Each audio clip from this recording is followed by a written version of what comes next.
All right, we'll start streaming, start recording, see if things are working.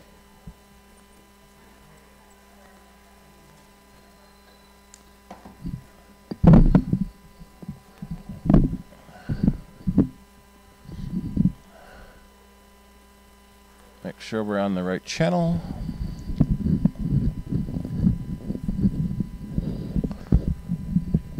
All righty, test, test, test. We're getting that.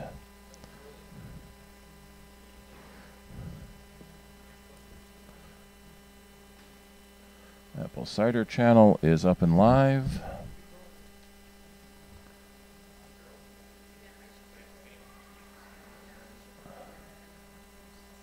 All right, I think we're ready to go.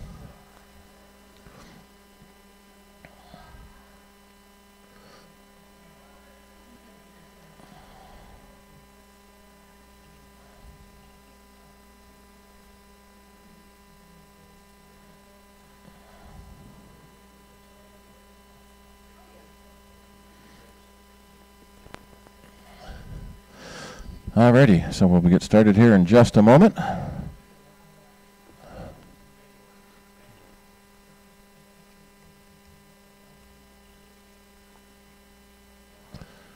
Got about a 5-second lag on the stream. I hear myself in my ear about 5 seconds later to go out over the internet and then come back.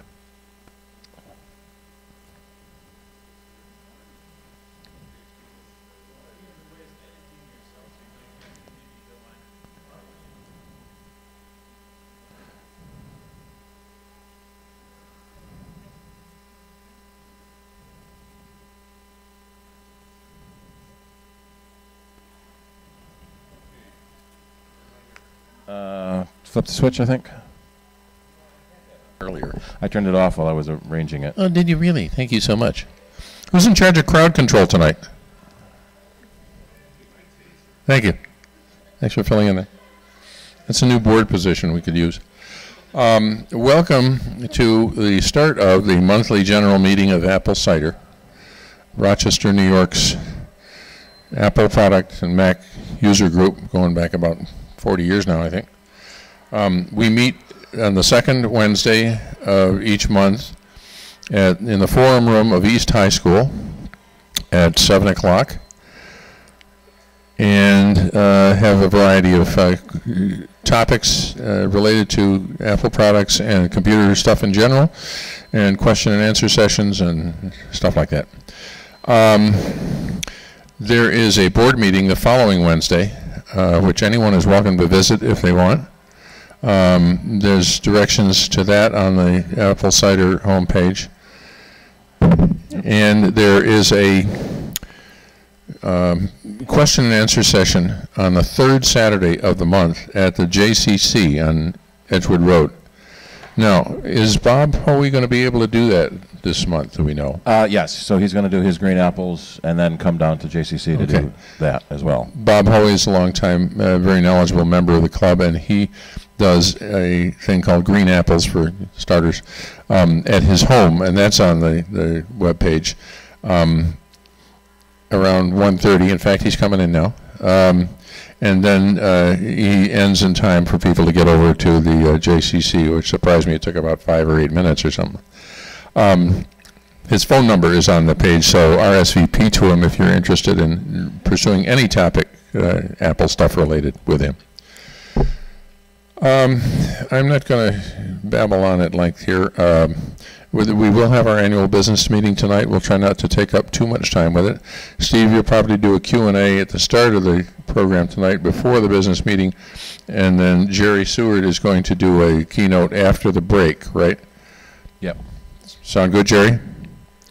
On tips and tricks for dealing with Google's suite of products. So the way it will end up working is that we will we'll have a business meeting, various reports and stuff like that, and then I'll present the list of candidates for the board, and then everybody can fill out a ballot, and we'll collect those. And I was just looking up the bylaws to see if we need how many members? We need a quorum for 10%, I think, isn't it? Is it? I don't know. I believe so. Yeah. So lie about how many members we've got. Was it 20 or something? We've got about 40, I think. So we'll figure that out. And Well, I mean, I recall once checking on it, and I believe it was 10%, which struck me as low, but it helps because the attendance so far is light. People may trickle in after a while. yeah, we're worried that people may have gotten scared off by the storm, but this is Rochester. Yeah, you should be used to it. I don't think there's anything else I want to mention tonight. There is a shopping link on our homepage that takes you to Amazon. If you go through Amazon Smile, you get a little teeny bit of whatever you buy. No additional cost to you. There's actually a sale going on right now at Amazon. Now through the end of the month, any purchases you make using our Smile link, 3 times the normal 0.5% will be donated to the club. So 1.5% of your eligible sales will be donated to the club. So that's no cost to you. It is one of your charity donations through the Amazon Smile service, so they donate to charity. I just want to mention before I shut up and let Steve take over to welcome 2 new members tonight, David and Jennifer. Did I get that right? Yeah, welcome. Glad to have you here. Okay, we good? I think so. Alrighty, so we had a question before we started about recording audio in a computer. And unfortunately, what Apple has done is they've removed the audio in jack on most computers. You still have an audio out jack for headphones, but you don't have an audio in anymore to be able to record from a turntable or cassette deck or something like that. Partly because hardly anyone uses those things anymore, and so they don't need to have the circuitry built into the computer. So in that case, you'll need to get a USB input device that will. Right now, I've got a 1/4 or 1/8 inch jack plugged into our PA, and I'm using that as my audio input. If you have record albums you want to record into the computer, there are USB turntables you can get. I believe Ion still makes. No, I didn't want to email. Ion still has some of the more popular USB turntables. And actually, I will go to our Smile link, so smile.amazon.com. And if you don't have a charity already selected that will ask you to select a charity, we'd appreciate it if you pick us, unless you hit smile.amazon.com. And on the CIDER homepage, oops, let me go back to there. Down on the right-hand side is the shopping links for discounts for shopping. So there are discounts for you, and also there are kickbacks for CIDER. So there's an Amazon link built in for nonprofit organizations. Yep. And then when you set your charity, it will automatically apply your payments. So I have not gotten anything this month. Wait, what? We make like 20, 30 bucks a month, something like that. Yeah. So yeah, so especially now during the rest of this month, they're doing a 1.5%. So you can look for USB turntable, and that looks like a lot of people have them now. I know I've got an Ion myself. There's an Ion one. So depending on the quality you want, you can get a $50 one. Here's a $40 one. I love it. It says belt drive. Someone complained once that the belt drive on the USB turntable is a rubber band. Well, yeah, that's what the belt is. Or there's a $300 one if you want real good quality. Or in many cases, you just buy the CD. So it's this transition from reel-to-reel to 8-track to cassette to LP to CD. Now we're going internet streaming too. So you can also get USB cassette recorders. Crosby makes one. not going to find it probably here too quick. They have a USB. Oh, I spelled it wrong. Crossley with one S. So they have a box that actually has a turntable in it, and there's another one that has a cassette recorder in it. And so that has a USB connection that you then plug into your computer in order to record the audio into your computer. And then typically you would use an audio recording program, and Audacity is a free, very easy to use recording program for recording audio. And many of these audio recorders come with Audacity built in, or at least a link to download it. And so that would just record. So actually I can hit the big red record button, and now I'm recording from my input device is my iMic. With most computers, stop recording. Most computers have a built-in microphone, so you could record from that, but you get a lot of ambient noise. And if you want to record from like an iTunes radio stream or TuneIn radio or web radio, there is a free program called Soundflower.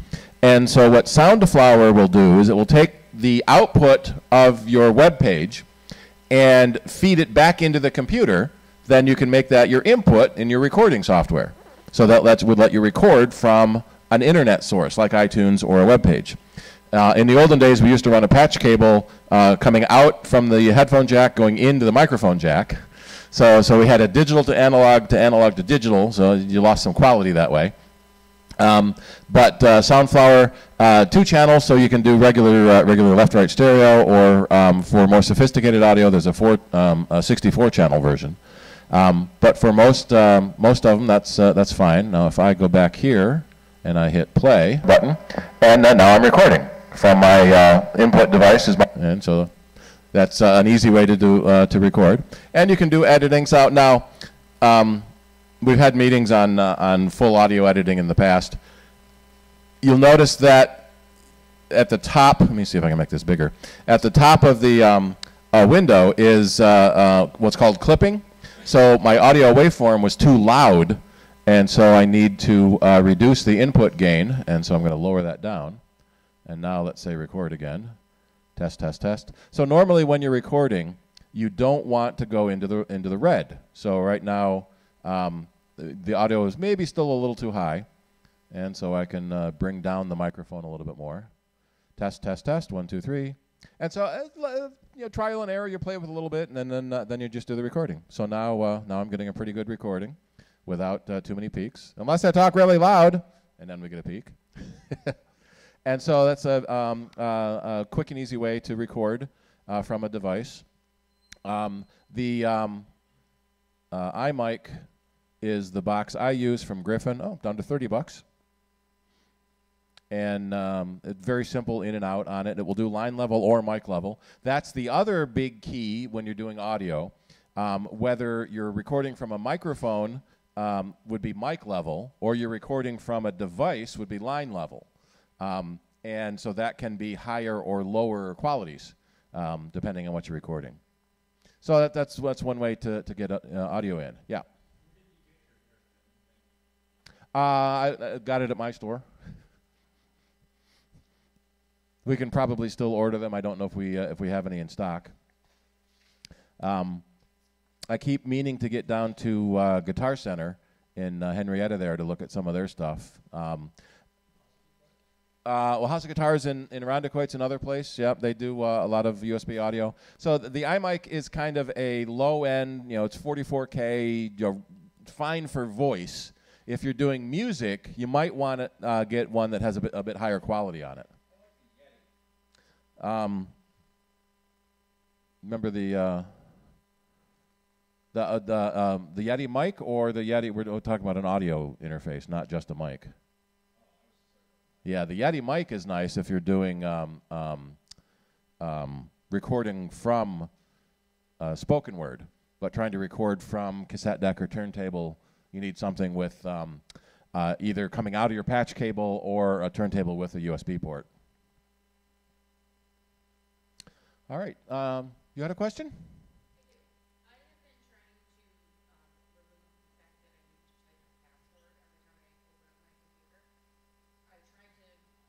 Oops.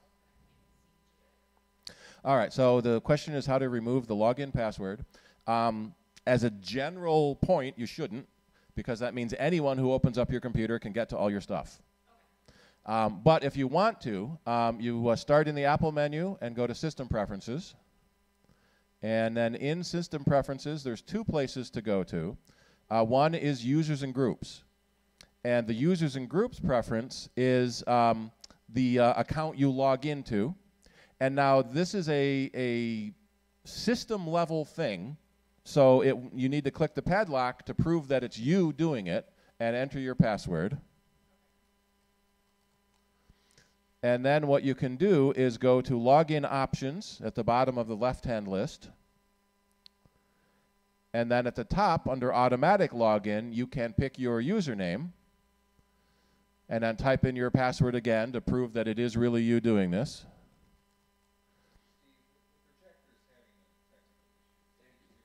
I can't tell.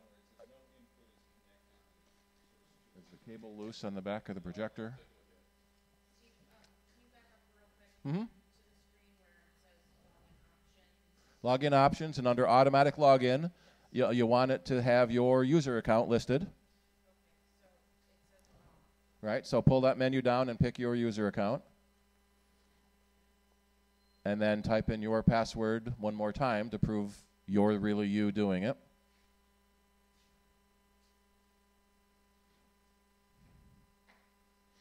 And then it will automatically log in to your user account when you turn the computer on.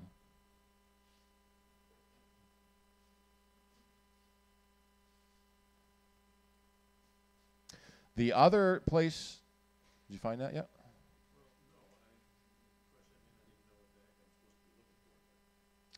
If something was loose.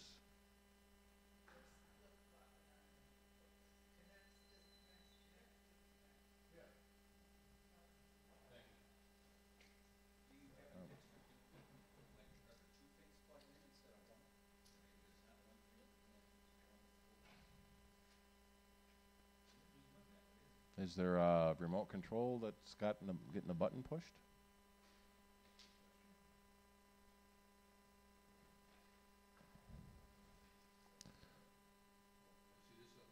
I'm going to turn off the other microphone or the other camera for now.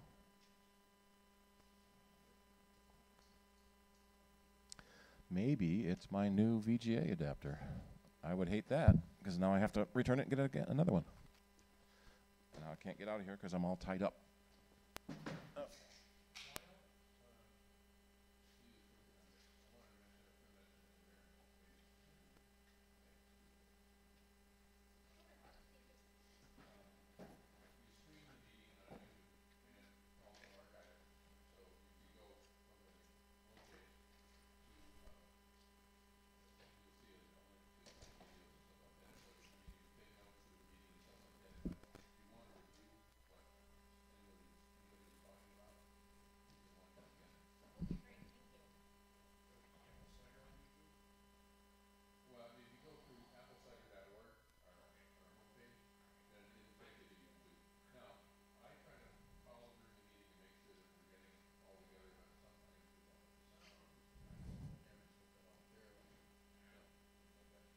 Yeah, so from the home page, there is a YouTube live video stream link. All right, so is that on more? All right, so that may be a bad adapter. The other place is, so that sets automatic login when you turn the computer on. The other place you might want to turn off is the password on the screensaver. So when the screensaver disengages, you also need a password. That is also a security issue that anyone else can walk up to your computer and wake it up and get into your stuff. You would change that under System Preferences, and then Security and Privacy, and uncheck Require Password. Right. Especially on a laptop that you tend to carry places, that it's usually important to have a password. You're at a coffee shop, you go up to refill your cup, and someone sits down at your computer and makes themselves their own password, then they can log in and do anything they want remotely. So it's understanding that can be dangerous, but you can turn off your passwords. So I do have the ability, though, to put it back on if I'm out. Yep. I use it mostly at home. Yeah. Yeah. That's one of the things that I even do. I'll leave the auto login turned off, so when you reboot the computer, it needs a password. The screensaver password I'll sometimes change to be a minute or 5 minutes, so that I can refill my drink, and when I come back to the computer, I don't need to type the password back in, because I can change it to a minute or 5 minutes after the screensaver starts. So then you don't need a password on screensaver.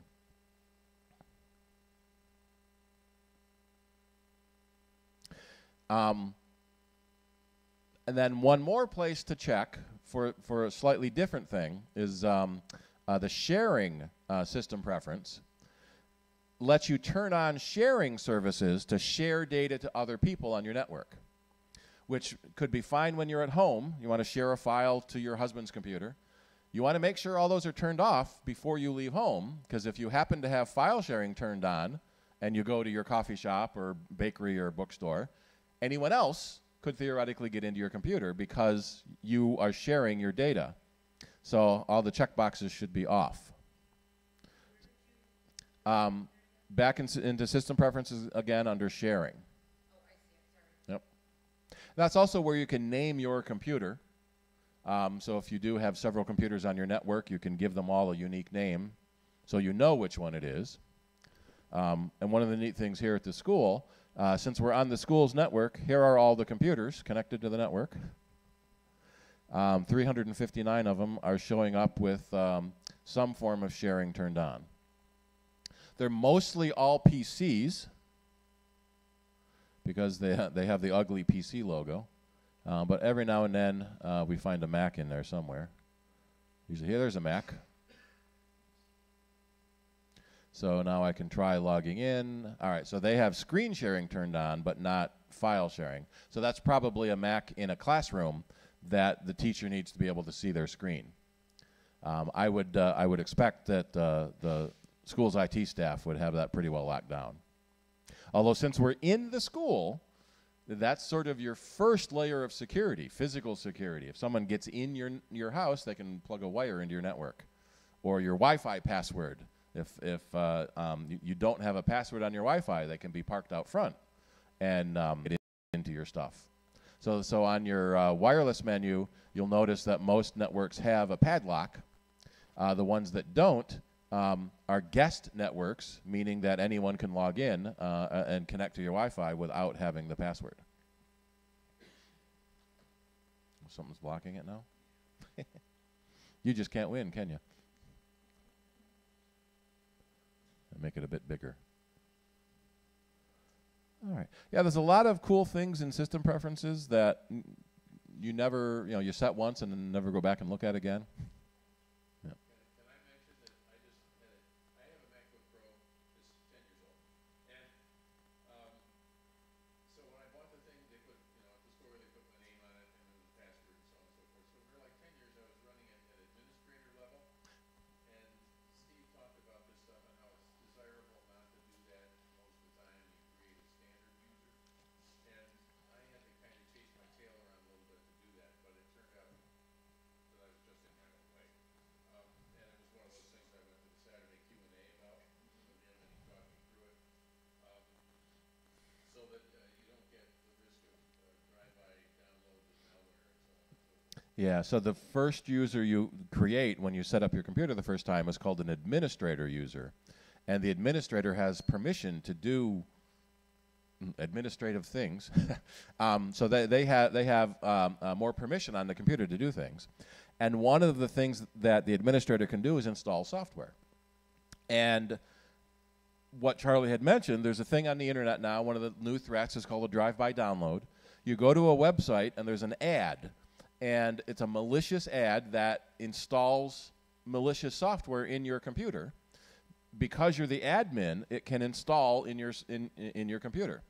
And we're seeing a lot of this malicious software on the rise. Fake virus notices are getting popular with the bad guys now. So you're on a website, and a window pops up and says you're infected with a virus. Please call this phone number, and we'll clean you out. And yeah, they clean you out. But one of the ways you can help combat that is have a standard user instead of an admin user that you do all your regular day-to-day work in. Was it next month we're going to have that as one of our 20 minutes, I think?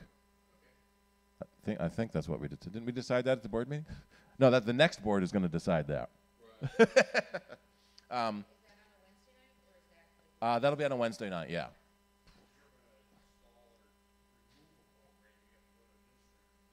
Yeah, removing a program often needs administrator rights as well. And so by running as a standard user, it's safer because you're protected from a lot of these drive-by downloads. If something tries to install, it'll ask for your password, your administrator name and password. And if you weren't expecting to be installing something, that's a good indication that it's a malicious program trying to get in. What's ironic is that most of the malicious programs we're seeing are fake anti-malware programs. So they claim you're infected with all this malware, and if you only pay us $50, we'll clean it out for you. Yep. Yeah. So that's the new threat these days, and what we're seeing is we joke that it is easier for a bad guy to now, here's a big, scary one. It's easier for a bad guy to make a fake virus message and sell it as an ad through the automatic ad networks than it is to actually write a virus and get the virus distributed and propagated. And what we see is they hire tech support, and tech support follows the script. Part of me wants to believe these tech support companies don't know it's fake. They're just following the script. Do this, do this, do this. Give us your credit card, please. But they have to know it's fake. So you're saying to create another username for yourself. Yeah. On top of your app, Right. from your admin.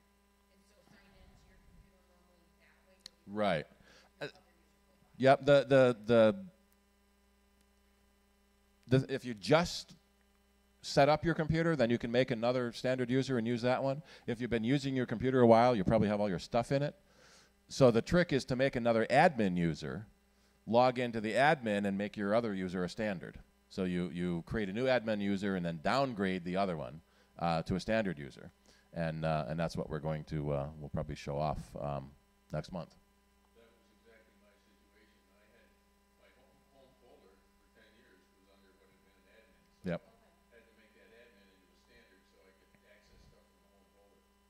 I haven't had it long, so I really only have like pictures. I don't Mm-hmm. It's fairly easy to make a new user and change your other one. That's one point where Windows is a little bit ahead of us. When you set up a Windows machine, it makes a standard user, and the admin is separate, and you have to escalate your privileges. Because of that, that was one of the big annoyances in Windows, especially Windows Vista when they started adding this security, is anytime you try to do something, this window pops up and says you need to escalate your privileges, and people just say okay, because they want to install whatever that thing is. Then when the bad program tries to install and they get that message, they say okay, just leave me alone. I want to get back to my work, and that can be how a lot of bad software gets into your computer. Sometimes by not reading all the messages that come up, or getting tricked by some of these fake messages. Yeah. There is, so this one we see a lot. You're getting pop-up messages, download our adware cleaner, and it's got a Windows logo and an Internet Explorer logo. If you see that on your Mac, you know it's fake because you've got a Mac. And if the bad guy had taken an extra minute, literally an extra minute, they could have queried the browser and operating system and put the right logos up there. We did have a customer in our store had a Samsung computer running Windows, and he got a pop-up with an Apple logo on it, and he believed it and called the tech support to let the Apple technician into his Windows computer to fix the problem. So if anyone wants remote access to your computer, they're probably lying. virtually every message you're going to get is fake, especially if you're not running an antivirus program. The messages you're getting are fake because you don't have the program doing it. And the fact that viruses are not much of a threat anymore. It's the fake virus warnings. Yeah.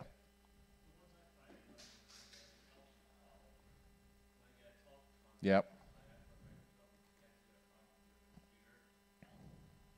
Yeah. The other thing we're seeing more is cold phone calls, where you get a phone call saying this is Microsoft or Apple or somebody's, we've detected a problem on your computer or a virus in your computer. You need to let us in and fix it. No company will ever do that.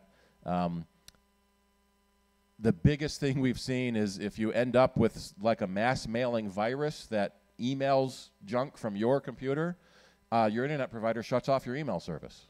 If you send too many messages in a row, they'll shut off your email service and wait for you to call them. They never bother calling you. So we've had customers who've gone weeks without email, and then they bring their computer into us. No, it works fine here because we have a different internet provider and your email works. They think you have a mass mailing virus because you just sent out 100 messages to your family. The other big problem that happens a lot is doing a search, say HP printer help. So you're having a problem with your HP printer, so you do HP printer help. Google is really good about really finding the company you're looking for. But some of the other search engines, Yahoo and Bing, you might not get the right company, and you'll end up with, I'm going to go into private mode so then it doesn't know me. You might end up with a fake company. So if I search for printer tech support, all right, here we go. Here's a phone number for printer tech support. All right, I'll call them. It's probably a fake company setting up fake tech support, and they'll take your money. Now in this case, HP. So this one is actually HP.com. That's would be really for HP printers. So take a look at these URLs before you click on them. Printer tech support number. Just by itself, that's not a good URL to be trusting. Yahoo tends to be one of the worst search engines for things like that. Tech support. They here I spelled it wrong. Same company. So this printer tech support number.com bought ads, so they get to the top of the list when somebody searches for printer support. Alrighty, another question?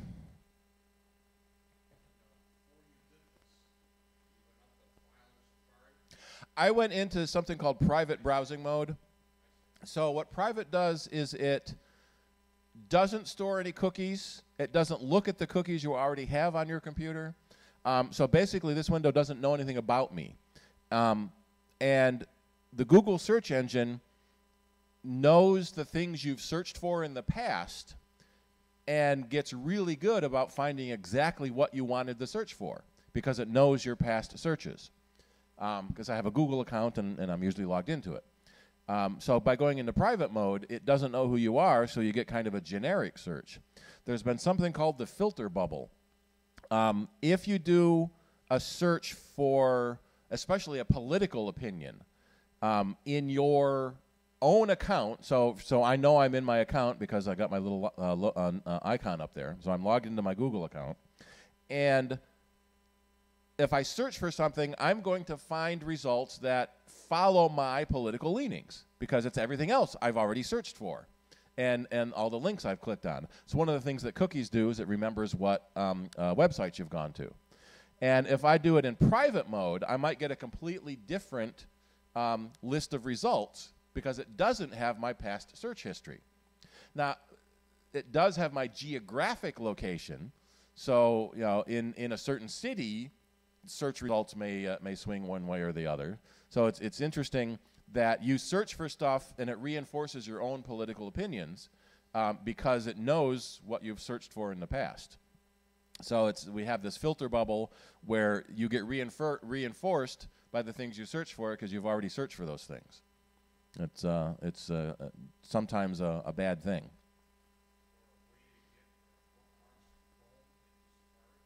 It's getting your bookmarks from one browser to another.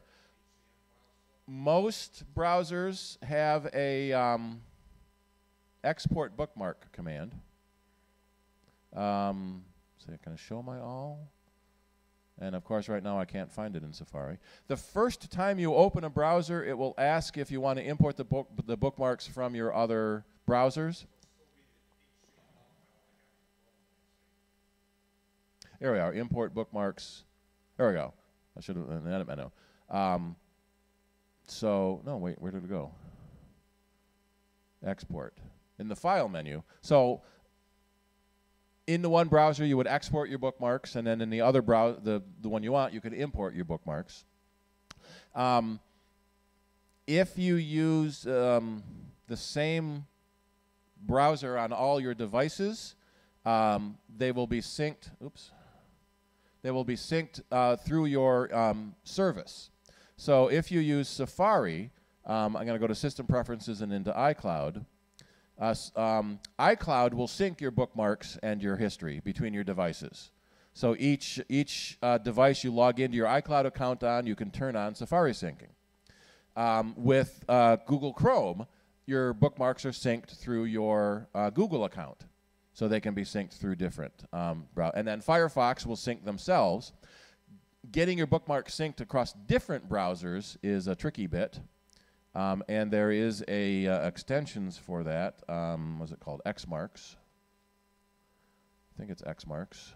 Yeah, Xmark is a third-party program that will sync bookmarks from all the different browsers on all the different platforms.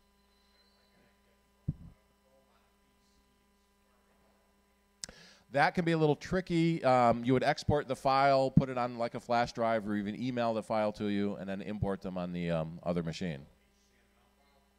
Generally, they're an XML file, but they could be HTML also. The other way to do it would be install Chrome on the Mac, log into your Google account, get your bookmarks, and then export and import that way, yeah. Yep. Apple does have a program called Migrate, the Apple Migration Utility. What is it? How do you spell it? M-I-G-R-A. Migrate to Mac, yeah. And what that will do is it will automatically copy all of the data from one computer to another computer. So when you get a new computer, it's built into the Mac. You turn your Mac on and it says, do you want to copy the data from your old Mac? And that can be a backup hard drive or a Mac that you wire together. If your old computer is a Windows computer, then you download the Windows Migration Assistant. And both your computers will be running on the network together. And the Migration Assistant copies all your data, your bookmarks, your email, photos, everything from the old computer to the new computer. Now, it's a little tricky if you've already set up a user account on your new computer, because it will copy the user account from the old one and you'll end up with two users. But you almost want that, so the user that has all your data in it, make that the standard user, and the other user make an admin for installing software, administration, stuff like that. And it's also a good troubleshooting technique. If something goes wrong with one user account, you've got another user account to log into. You don't lose your whole computer. That can be a handy thing, too. Yeah. So it's apple.com/migrate-to-Mac. If you, let me see if it will let me launch it. In the Mac itself, in your utilities folder is the Migration Assistant. Yeah, I don't want to run it because it's going to quit all the apps. It will, if you tell it you're migrating from a PC, it will give you the URL on the PC to download that Migration Assistant. They've also done the same thing on the iPhone, so you can migrate from an Android phone. Apple makes an Android app that will take all the data from your Android phone and merge it into your new iPhone. If you're going from iPhone to iPhone, it would use the iCloud backup for that. So they've tried to make it pretty easy to upgrade to a new device and keep all your data carried along, too.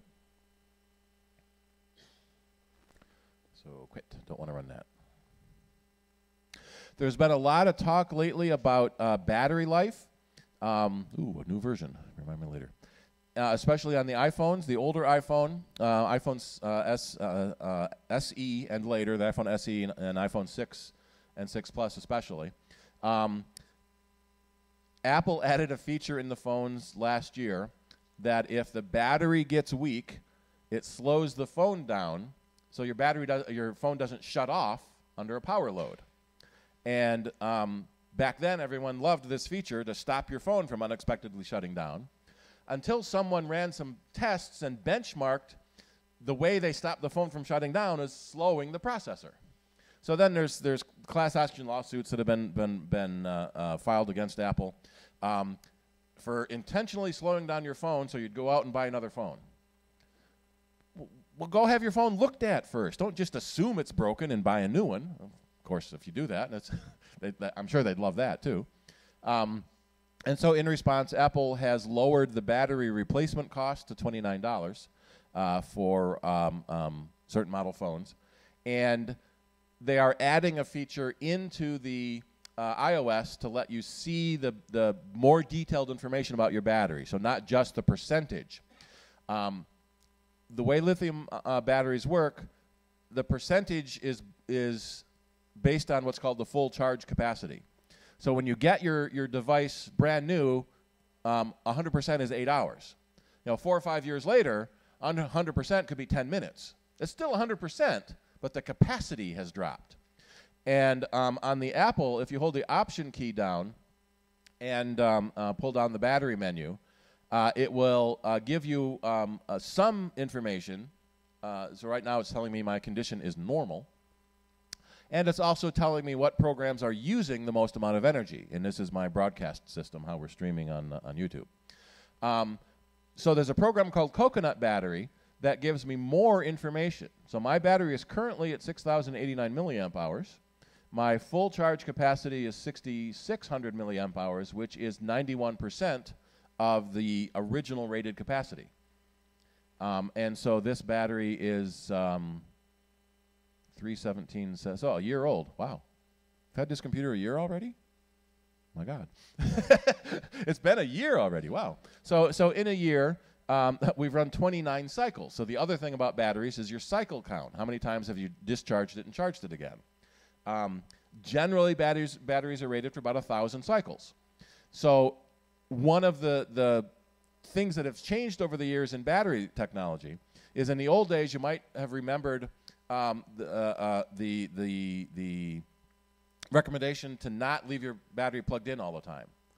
Don't drain it a little bit and then charge it again, drain it a little bit and charge it again. The nickel-cadmium batteries and even some of the nickel metal hydride batteries would have a life. So if you ran it for 10 minutes and charged it, ran it for 10 minutes and charged it, it would suddenly think it only had 10 minutes. Lithium-ion batteries are completely different.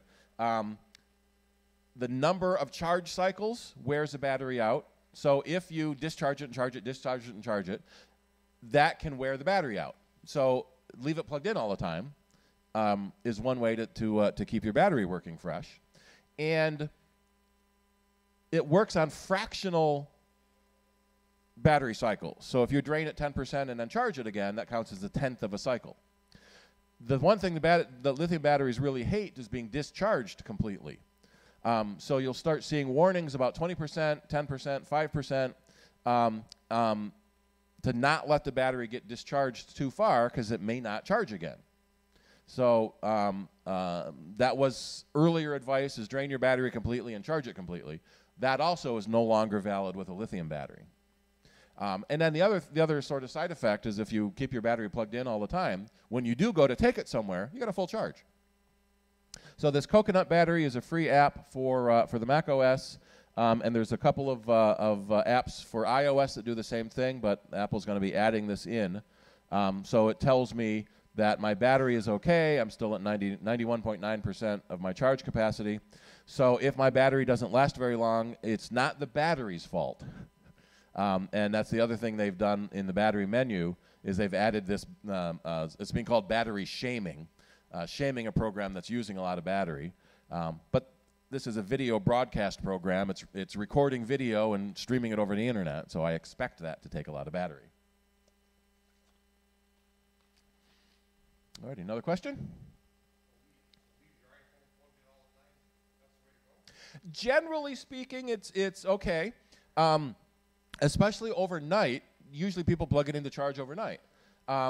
That's fine as long as you're using the Apple charger and the Apple cables, because there's a problem with I don't want to say fake, but chargers that are too cheap. And what happens is there was a guy, I think it was Travis Ormandy from Google, went to Amazon and bought like 20 different chargers. Let's see, iPhone charger. And what happens is they will be really poorly designed. So Apple's charger is $20. You buy one on Amazon for $5. Something's got to be different to make them so cheap. And electronically, they are really, really bad. And so what can happen, here's a picture of one, especially the high voltage and low voltage, there's no shielding and they'll short out. And so it makes them really bad. And so what they found is on Amazon, virtually every third-party charger was fake, even the ones that had the Apple has a program called Made for iPhone, where they will certify that your devices will work properly. The knockoff companies will just stamp that logo on it anyway. Belkin is one of the higher tier brands, so that's okay. Yeah. Yep. Yeah, the higher tier ones, it's generally the no-name ones you buy on Amazon that are the ones to watch out for. The other thing we're seeing in the industry is the charging cables tend to wear out from being plugged and unplugged over time. And you may notice that there's this thicker bit of rubber along the edge of the cable, and it wears out just past that thicker bit. What has happened over the years is Apple's extended the length of that thicker bit to cut down on this cable wear, and what do they call it? Repetitive strain. Yeah. And so we wish they would just make the whole cable out of the thicker wire, but that would make it more expensive. And so there's this catch-22, and that's one of the reasons people buy cheap cables is they don't want to pay $20 for a cable. But what a lot of people don't realize is the cable has a warranty on it. There's a 1-year warranty on the cable. So if it starts fraying within that year, or 2 years if you have the Apple Care, get a free replacement, which is handy too. Another question? Yeah.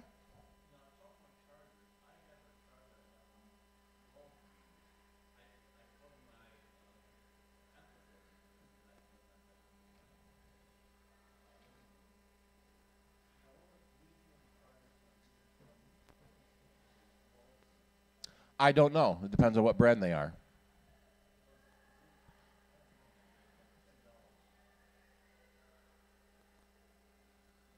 It's hard to say without opening it up and looking at the circuitry. I never can find that Google article on how bad they were and how much how bad the electronics on the inside were. So yeah, so here's the logos that devices can apply for from Apple to certify that they are valid and properly designed. So people just fake people will just put that on there. And a lot of times the shielding. No, I'm not going to find that. I love talking about it, but I can never find the article again. And so the fake things can be a problem. There actually have been house fires. There was actually a woman that was seriously injured, although part of it was her fault. She was in the shower, was charging her phone in the bathroom. The phone rang. She got out of the shower wet and tried to answer the phone. And none of the chargers are grounded. So she picked up an ungrounded charging device that had a cheap transformer in it and got shocked pretty badly. Probably not. Yeah, so the other thing that might fix that would be the ground fault interrupt in your bathroom chargers. It was several years ago. That's probably why I can never find it now.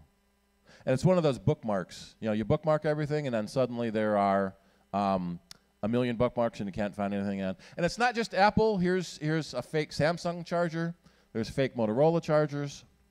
And a lot of times it's hard to tell between, let me see, can I make this picture bigger? How can you tell which is different, which is the right one or not? And sometimes it's grammar and spelling errors on the charger tells you that it's fake, because generally speaking, the fake ones are not native English speakers. Yeah. Alrighty, another question? Bob?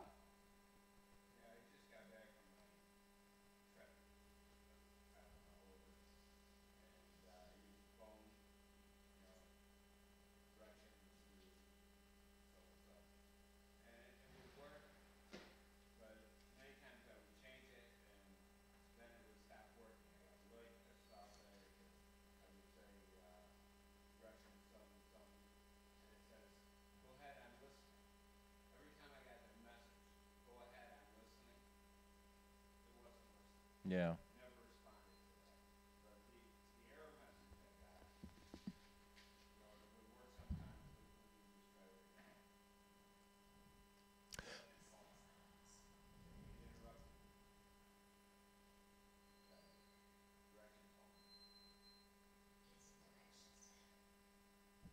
You've got an English Siri voice. Oh, yeah, I did, because I found out I was English.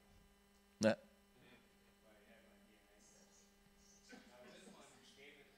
Yep. Yeah. One of the things we've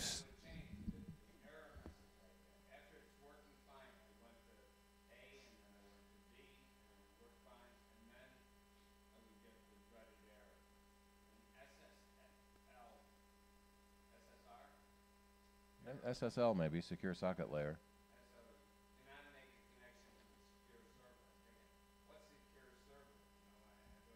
The mapping server. So the question is basically on mapping software. What mapping software generally does is connect to the internet to download the latest updates for the maps. And Apple and many companies are doing all these connections over a secure connection, so the bad guys can't sniff in the connection and either track what you're doing or inject false information in it.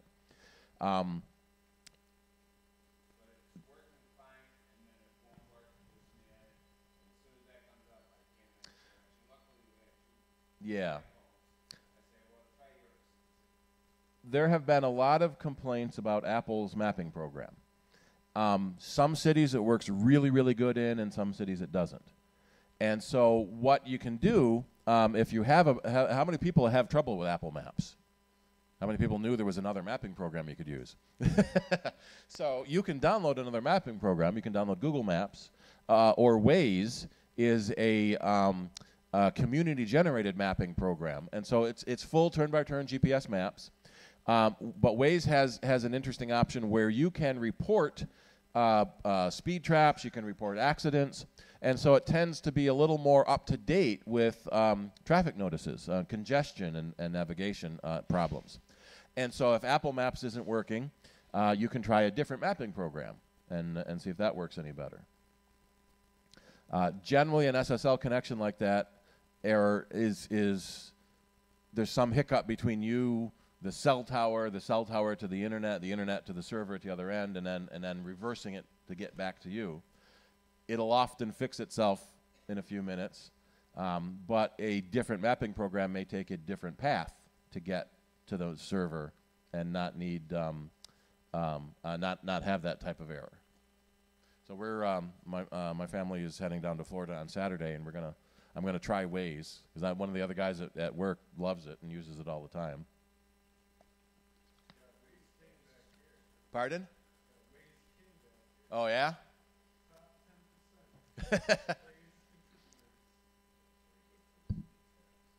Yep.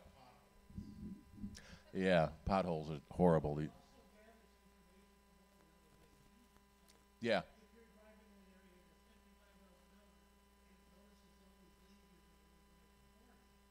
Yep.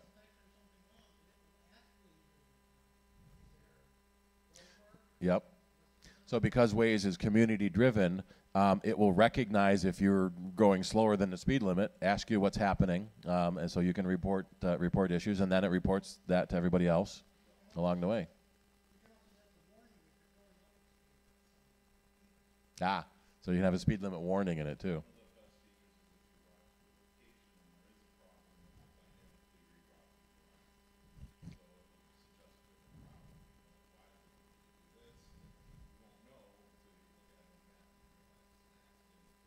Yep. I like their slogan, outsmarting traffic together.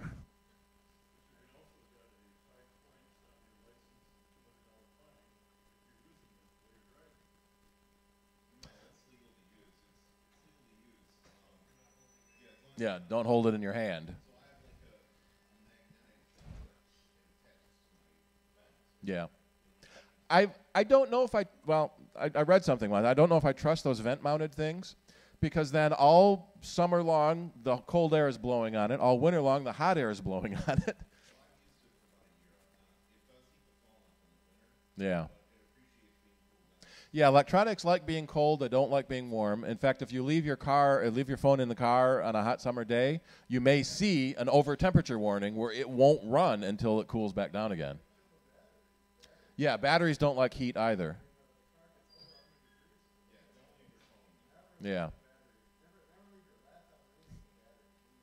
Yep. In the good old days, back when I was in college, we even had a problem with floppy disks and CDs. Walking from our dorm to the computer lab, it would be so cold that the disks would get so brittle, you stick them in the computer and they'd shatter. So we'd have to put big signs up in the computer lab. Warm up your disks first, because oftentimes it would shatter in the drive and kill the drive too. Roberts. It's a long walk from the dorm to the science center.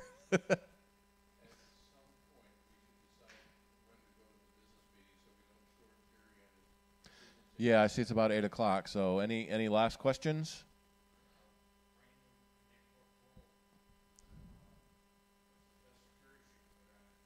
Having a Mac is the best security.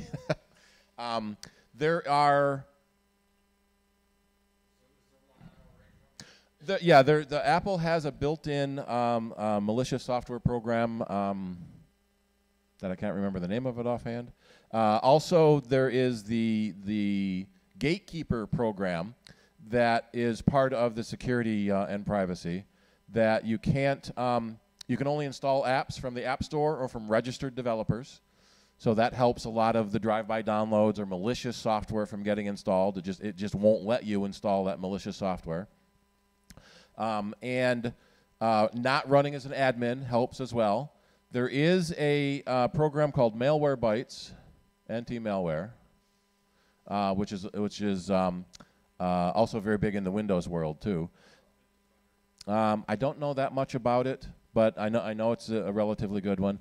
One of the issues is that viruses in general don't exist on the Mac. There haven't been any viruses, so it's more anti-malware you need and anti-spyware rather than antivirus.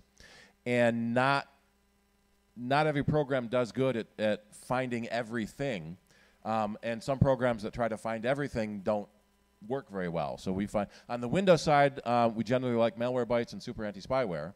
And on the Mac side, Malware Bytes tends to be the best way. They have I'm not quite sure I like how they've done this. They have a pro version that you pay for, and it runs continuously in the background and stops things from getting in. And they have a free version that you run whenever you want, and it stops things after they got in. So you're noticing weird things, or you're getting more pop-up ads than normal, you can run Malware Bytes and remove stuff. Some people like to pay the money. It's not that expensive. Let's see, premium for home. Of course, there's no price on it. I think it's like $20 or $30 a year. Yeah, and they also, you can do it on multiple machines, which is kind of nice too, to prevent things from getting in the first place. But for the free version, it comes as a trial of the premium version. And you just let the trial expire and ignore all the nagging warnings that you're letting your trial expire. So I still use the old version that doesn't have the trial in it. But it's not bad. And one of the things we like to say is if you find the programs useful, go ahead and pay for them. That makes sure that they keep getting developed for next year. Under Windows, Super Anti-Spyware and Malwarebytes. Yeah, on the Mac, Malwarebytes is pretty much the only one that you need. I will sometimes use Sophos Antivirus. They have a free Mac version as well. I tend to do a lot of interaction with Windows users, and so one of the things you find when you put an antivirus program on your Mac is you get a lot of Windows viruses that come through your email. And so you get warnings almost every day about this virus in your email. It's a Windows virus, can't do anything on your Mac. And if you so you could be a carrier. If you forwarded that message to a Windows user, theoretically they could be infected, but their AV should stop it. And in fact, the mail server should stop it before it even gets through the email system. What we're seeing is viruses can mature so fast that they get through email. There's this cat and mouse. New virus comes out, and then the AV company needs a day or two to catch it. Yep. Mm-hmm. Yeah, Gmail does virus scanning automatically. It's a little more aggressive than some of the other programs. I've had it stop zip files because the bad guys will use zip files, but the good guys use zip files too. So it's sometimes annoying when they block a file. Yeah, upload the file you want to share to Google Drive and then share the link to who you want to send it to. But then that comes back to don't click on links in email because you don't know if they're real or not. And there was that fake Google Drive link for a while. Yeah. It was an app. What was the name of it? It was a web app that did something malicious, but it came as a link. So you thought it was a link to a document. It was really a link to an app.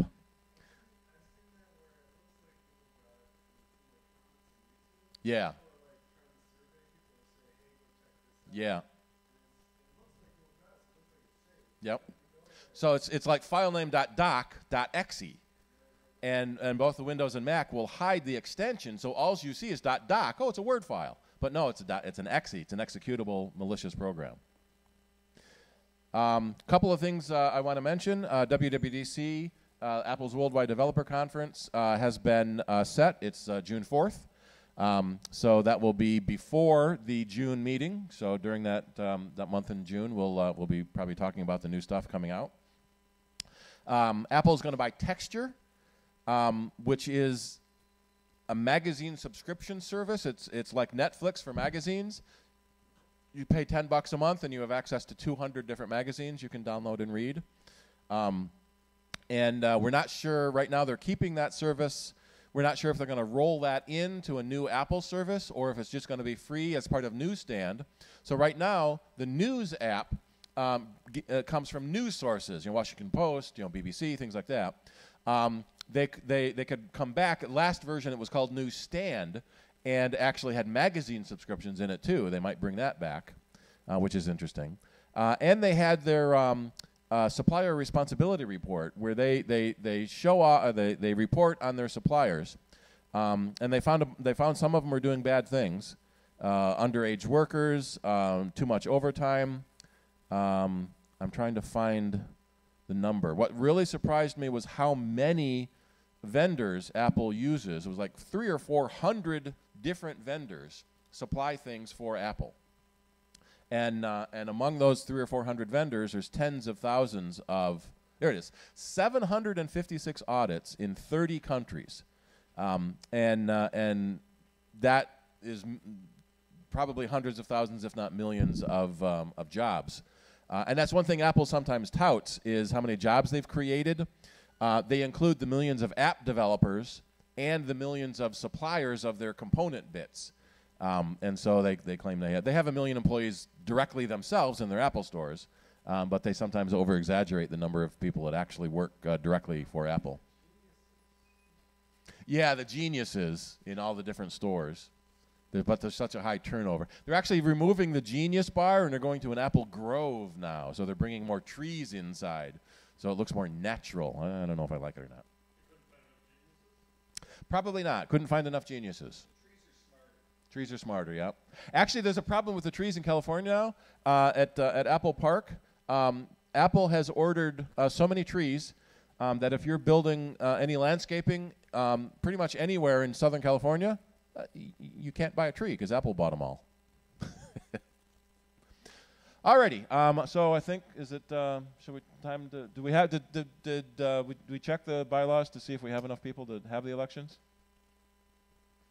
We do? Okay. Thank you. So we're going to open our business meeting, I think, and you as president can Shirley, do that. 8:08 p.m. Okay, the business meeting is open. I'm going to quickly read down the list of the meeting topics we've had for the last year, which irks and bores people. But while I do that, just think of all the things you've missed.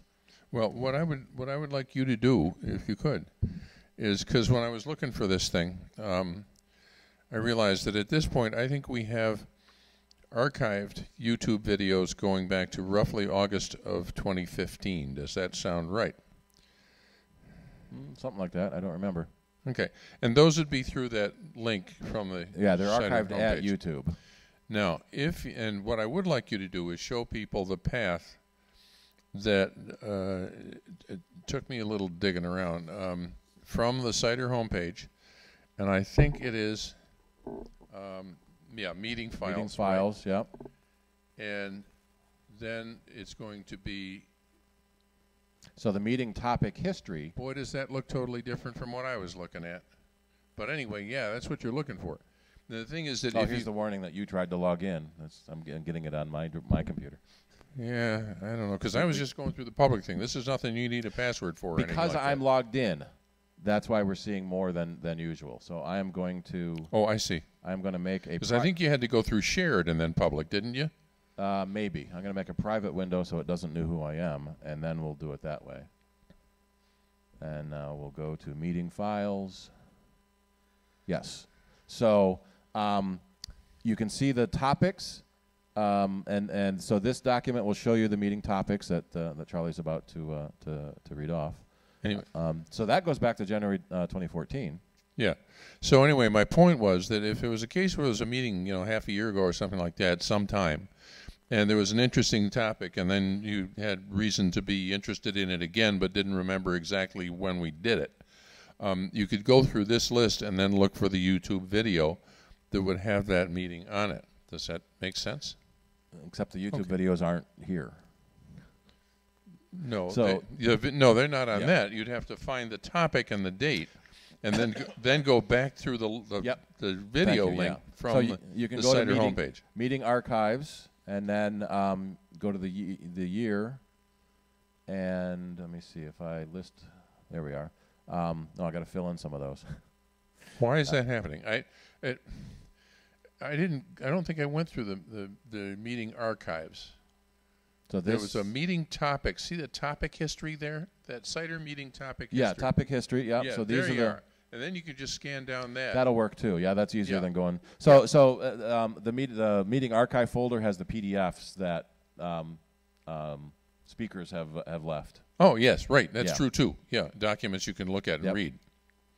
But that was my point. Is that this gives a way to browse through stuff that we've done here, and then as Steve says, you can look at the documents involved in the presentations. You might look at the presentation first, and then look at the documents. But it's handy. So here we go. I'll rip this one here. January 2017. Nick Francesco did How the Internet Has Changed in the Last Decade, and our member Frank Grant did How I Use Reunion Genealogy Software, and there was a panel discussion on favorite apps. February, Cutting the Cord and the State of the Time Warner Cable Charter Merger with Phil Dampier of our audience tonight of StopTheCap.com. And Disk Management with Steve Ray. March 2017 was a more traditional meeting, which is to say that it was canceled due to weather. We're surprised to be here tonight. April 2017, Adventures in Self-Publishing with Rick Harrison. And Mac OS Sierra Tips and Caveats with Steve. And the annual business meeting instead of in March. May, stickers, apps for iOS 10 with Todd Bernhard, and how to clean your device before you sell it, and Mac OS Sierra Tips and Caveats with Steve. June, Apple's Worldwide Developer Conference with Steve, and 20 minutes with Dennis Worster, and Mac OS Sierra Tips with Steve. July, the annual picnic, which was well attended last year, and it was a good time. And August was kind of fun. The August meeting, we meet at a church. Usually we have in Fairport because they were not in the school during the summer break. And we had a gentleman named Martin LaChance, who is a self-employed video drone operator, and who gave a very good presentation on the technology behind what he's doing, and then flew one for a few minutes, and we got to look around from his cool van. September 2017, Adam Engst of tidbits.com. He is the husband of the woman who I recommended that book by. And he talked about Apple products and more. And then Steve did another topic, Beware of Fake Ads. We're getting there, folks. October 2017, iOS 11, led by Steve.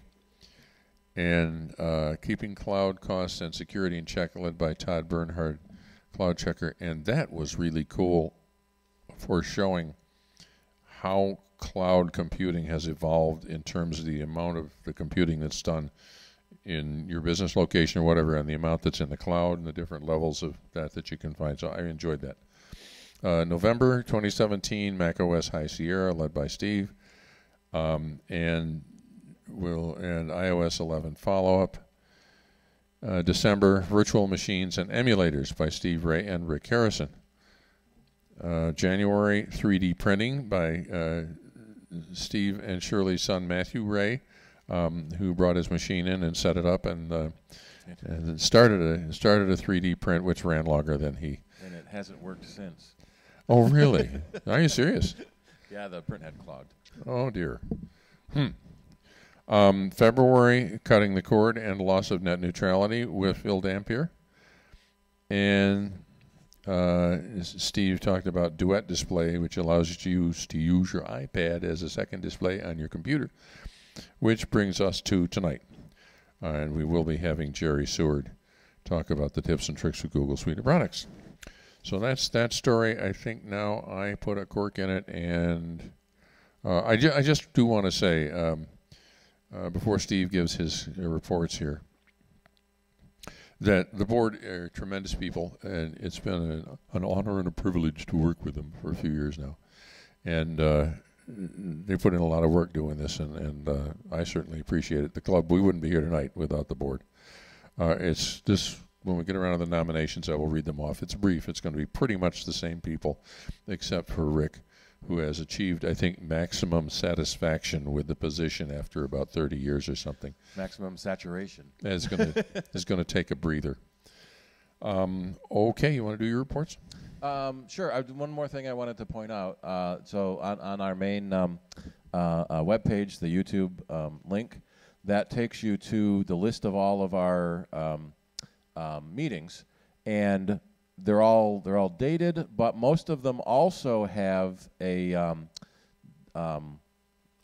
descriptor. And so let's see if we go to the general meeting last month. So it's got the description in it. So a lot of that same meeting topic information is in the description, and so you can search. You should be able to search in, no, that's not searching just this channel, that's searching everywhere.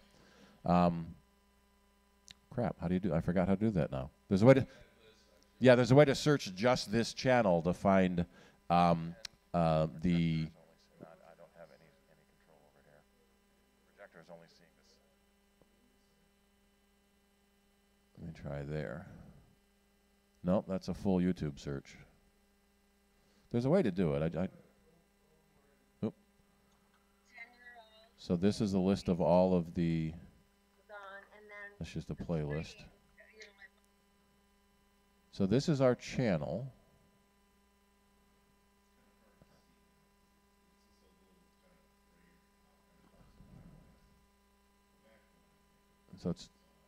So is it in the playlist or is it in the uploads? So this is a specific video playing. There's a share, an add to playlist, and report, and I don't see a search.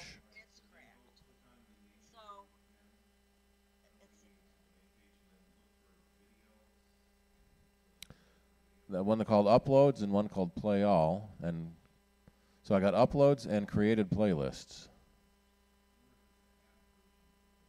It might only be in the app, not on the web. And I'm not signed in or subscribed. That could be part of it too.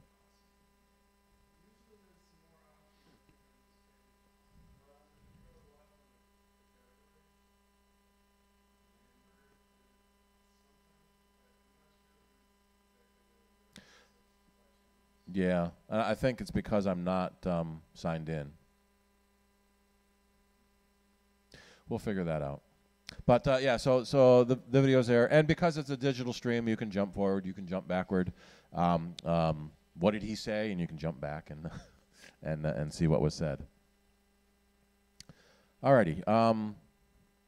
So is the Treasury report up next? All right. Where is preview? All right. So in my position as treasurer. Last year, we brought in about $2,300. We spent about $3,600 because we bought a new computer. That was our single major expense. We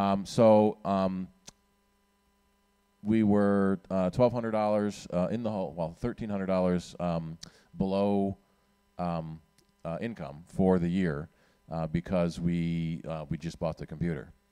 Our major source of income is our dues. And last year, one of our major sources of income typically is the picnic. We also sold our old computer, so that's why we had such a higher income last year. The new members versus renewing members, we typically get more renews than we do new. Our biggest expenses are the meeting rentals and our liability insurance.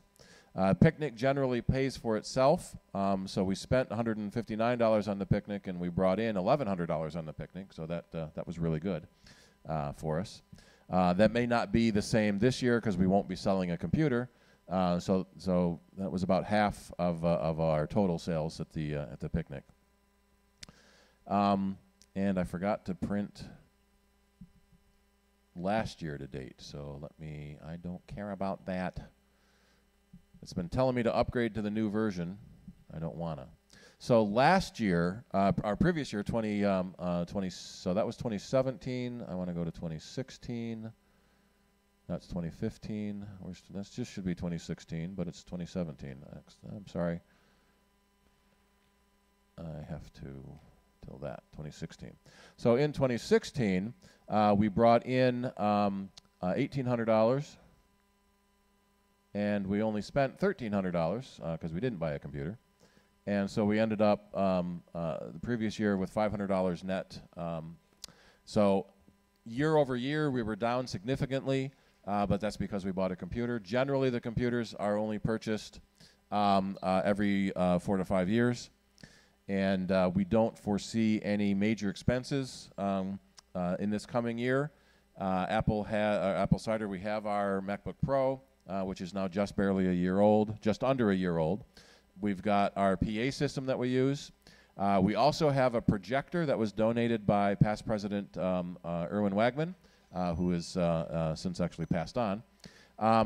And because the school has a projector here, we haven't been using our projector with them, so we haven't needed to purchase a new projector in, 10 years now? That's quite a good deal. And so we don't see any major expenditures coming up besides the common ones of our picnic and liability insurance for the next year. So liability insurance is required by the school and by the JCC. If someone trips on our cords, the We have insurance, but please don't sue us. And in fact, don't come down here by the court. It's a common requirement for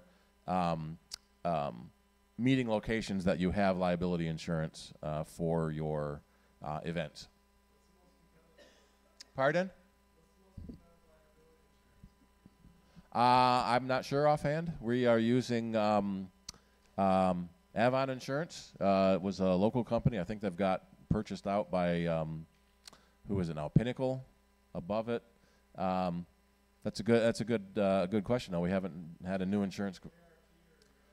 Yeah, USAA. We haven't had an insurance quote in a while.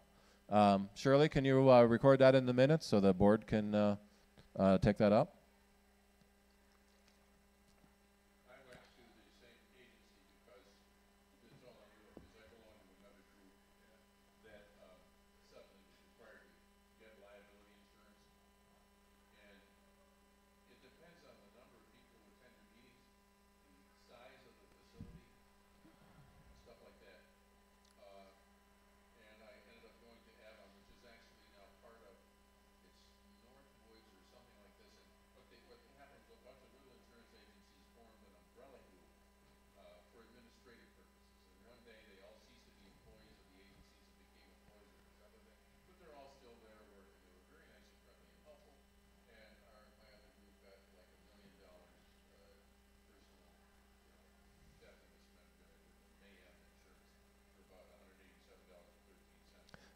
Yeah, so we're paying just over $200 a year for the same sort of $1 million liability insurance, and so it did not seem bad. I mean, it turned out that if we had to have property damage insurance, the minimum coverage was only $500,000, but it was $500 a year. So by and large, more stuff gets broken than people get killed, is the impression that I got. all right. Any other questions on the Treasury?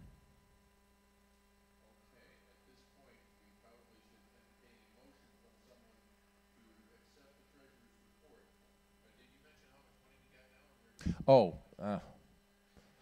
that was a different different chart. So we currently have about $2,400 in cash assets, and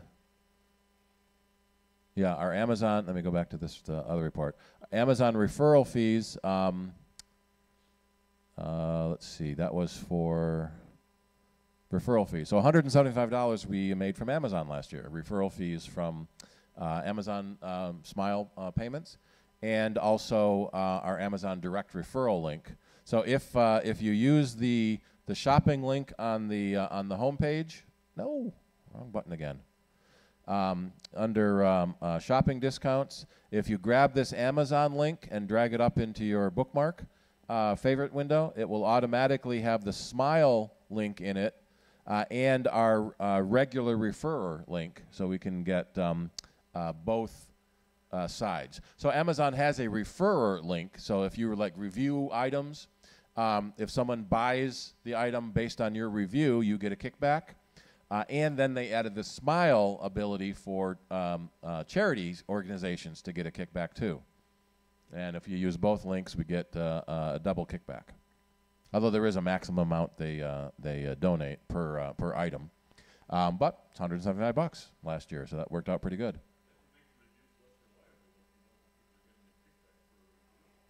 There is some concern about the reliability of a review if there is a referrer payment on it, and so what I end up generally doing is using the major magazines, Macworld and PC World, iMore. They'll give fairly honest reviews from 10 different products, and then if you buy any of them, they get a little bit back. But for the major magazines, they usually don't have the referrer links, so the magazine doesn't take payments for the reviews. Generally, that's only individual people in like a YouTube review. They'll have a referrer link built in. Okay, so we're in the black. Yep. Is there anything else you want to add before I ask for a motion to approve the report? Do not believe so. Is there a motion to approve the treasurer's report?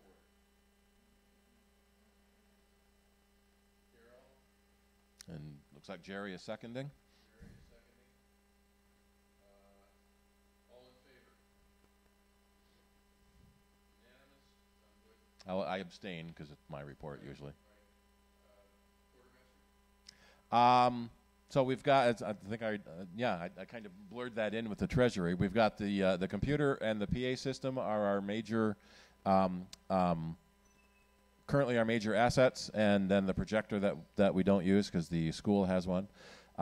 Apparently, so we had inquired about using the big projector in the ceiling, and apparently we have to pay an East High technician to sit through our meeting to run that big projector.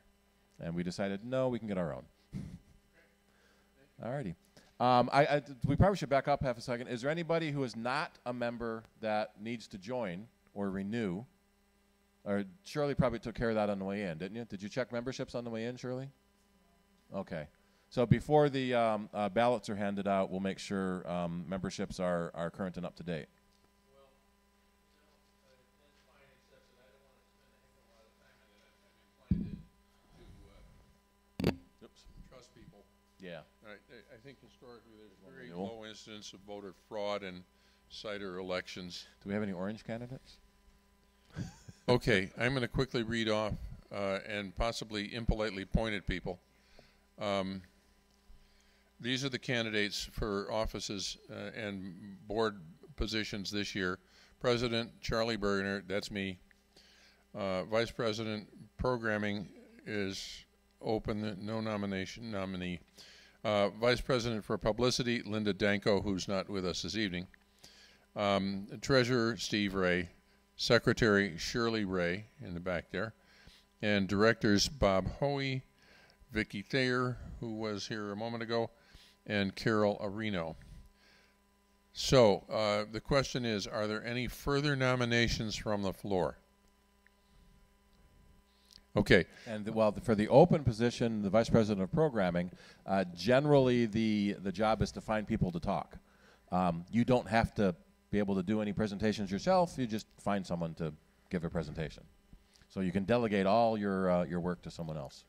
Right. The next point is that write-ins are also permitted.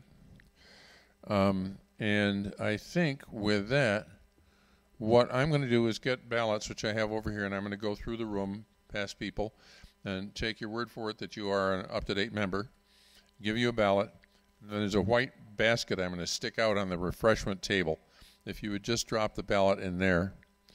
And then I may ask Rick, since he's not on the board now or something like that, do you mind just doing the ballot count? Okay. All right. Who's the most recent past president? The most recent past president was Irwin, who was passed. Right, yeah. So most recent previous to that would be Carol. Carol Gack, right. Yeah. Now, the thing is, there also is some official role for the past president, but I don't remember what it is. I think tie-breaking votes. Oh, really? Okay. Want to flip in a quarter? Yeah. Okay. Are we good? Okay.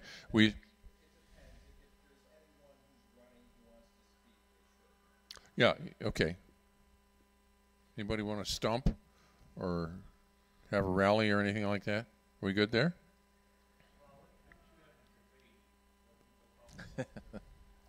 When you're running unopposed, right. yeah. I'm really interested in not killing Jerry's time tonight after the break. So if there's no further discussion at this point, we will suspend the business meeting at 8:31 p.m. Okay, Shirley? And I will start passing out ballots. And if anyone does need to renew their membership, they can come see me. We can take check, cash, or credit cards. Or PayPal online, yep. So actually on our main page, we've got a join or renew button in the upper right corner. And you can do 1 year or 2 years. Write-ins, yep. We do have joint memberships. If you have multiple people in your household, you can have a joint membership as well.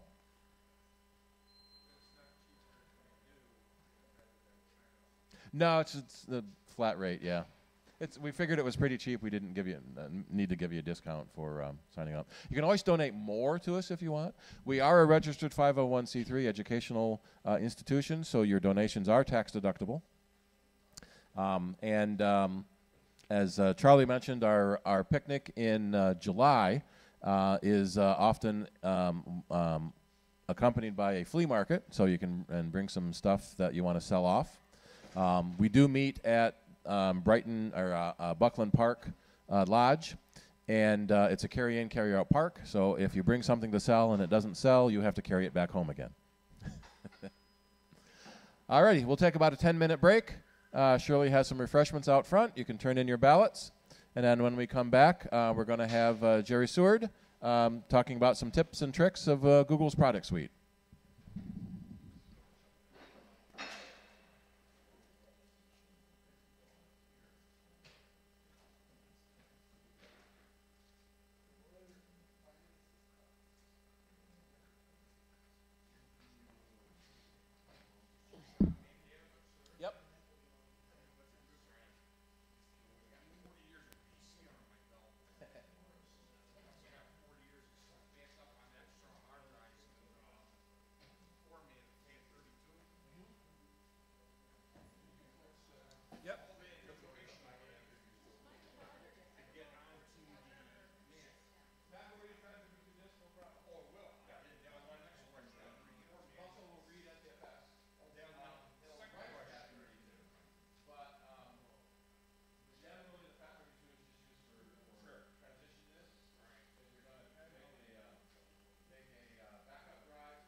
Stand or sit? I think I like to sit. Okay. We'll lower the mic. I need a Chrome browser. Okay. I don't know, that'll connect. What do we do?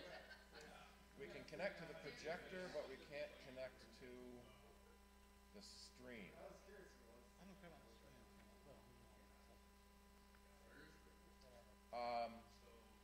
Do you have a presentation, or are you gonna do a live demonstration, or both? I was going to do live. Okay. Showing them examples of what I'm talking about. All right. We have a VGA connection. We can plug into the. Okay, well, that's only got USB-C ports. Then this one should work. Is it? My new cable and see if that. Yep.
get the cameras positioned. And I'm going to grab something in a few minutes. Thank you.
This is not going to work.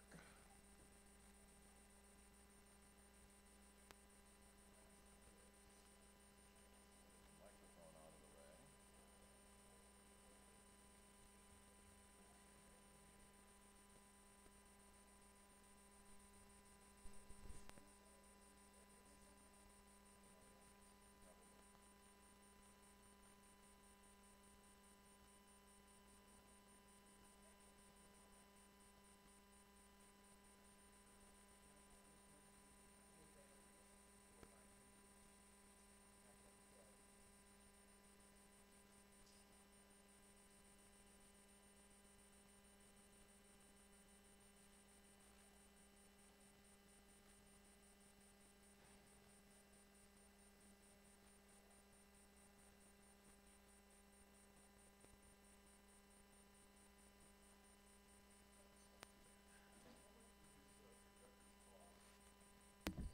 Well, they've dropped drastically in price.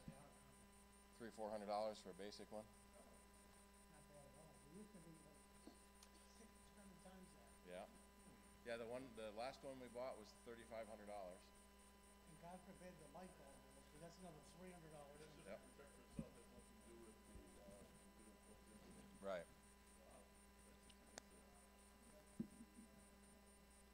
How do these work? Just projection to the screen in which the imagery on the screen is like with the crystal displays blocked away? Probably. Hi, is that the kind of thing you were mentioning? I know that has a microphone plug into it. Would that work? Does it? No, this is a screen Oh, capture. screen capture. Because I'm looking for a new one too. Do your ballot? Yes. Okay, here's some cookies. Brownies? Thank you. And some chocolate. What's the name of that one? ALREY. 3-port USB. It's on Amazon. ALURI ALREY. RUI 3 All right. 3-port USB. Not found. What's that? Not found. ALURY? There's no U in it. Oh, ALRI ALREY. REY. Oh, go away, Siri. ALREY. No, not Allie.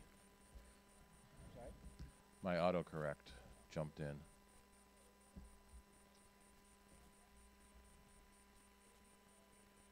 ALREY. No, it doesn't see it. ALREY. Yeah, no Port USB. no results found. Okay, try microphone USB. iMac. Let me see it again. Is there an Apple or a...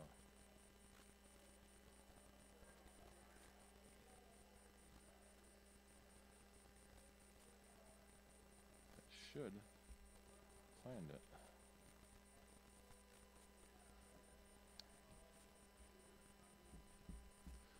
Nothing under ALREY. Did you mean ALCEY? Let's try that. Yeah, that's a ALCEY. That's not an R.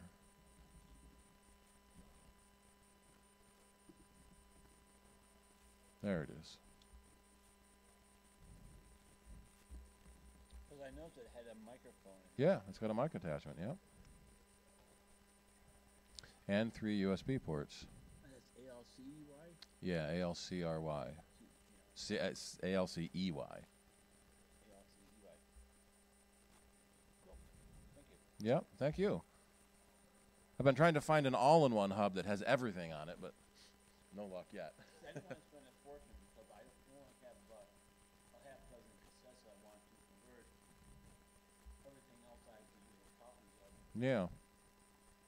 Radio programs I take back to the 80s that I want to I'm going to add to my list.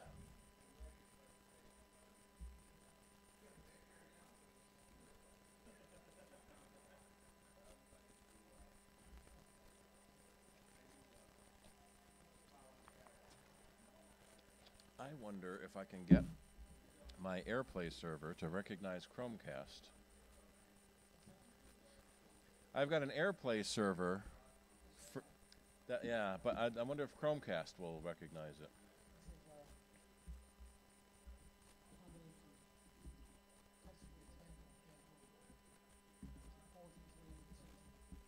Nice.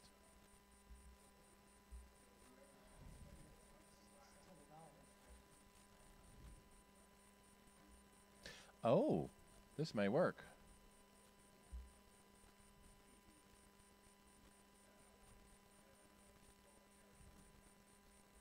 Can you try doing a Chromecast? Like you were sending it to your television? Yeah. Yeah, it's to send it to my computer, then I can get the screen into the presentation. Well. Yeah. No, she's an actress.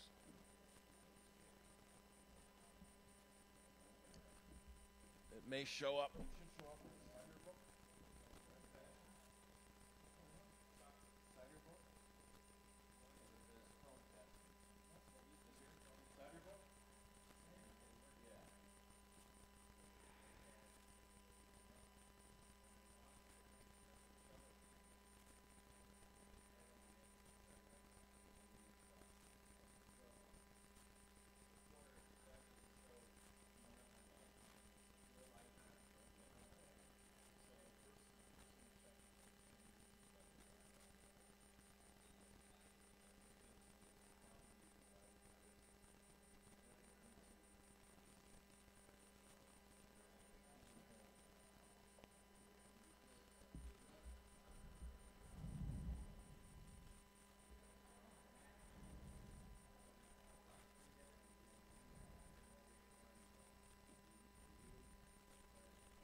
So it's the hamburger bar, and then there should be a cast menu.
Those.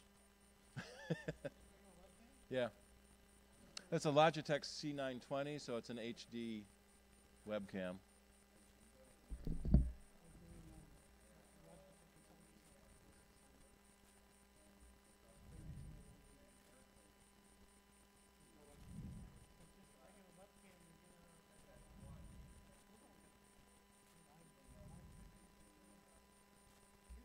Mm-hmm.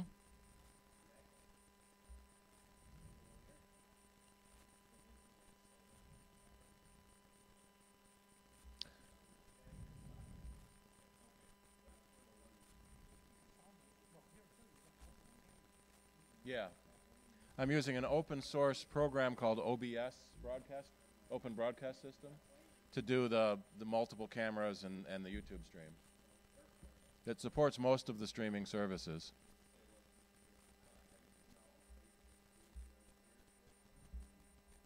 Yeah, according to this, it should work from that hamburger menu. Yeah. Yeah, my server should show up. Oh, I have to click the Enable Google Cast button. Let's try that. Now, do I have to relaunch? Or try your cast menu again?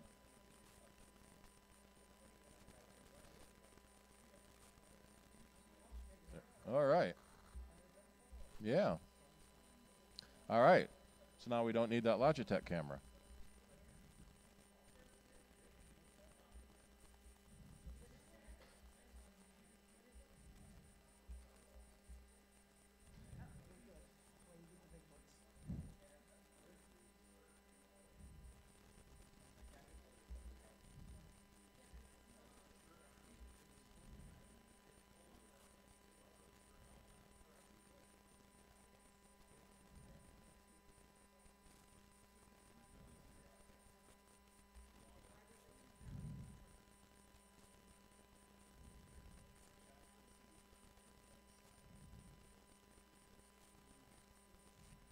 Why don't I see my air server as a...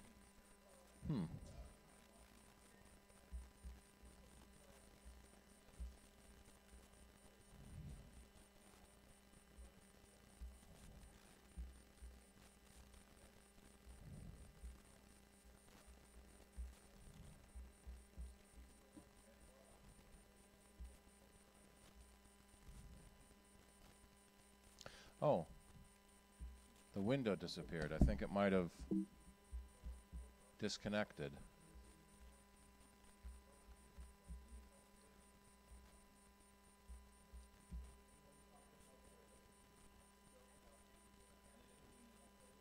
No. Can you try that cast again, Jerry? I think it disconnected.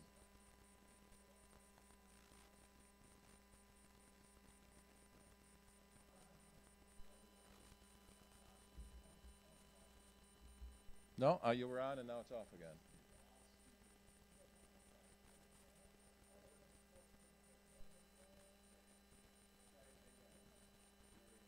All right.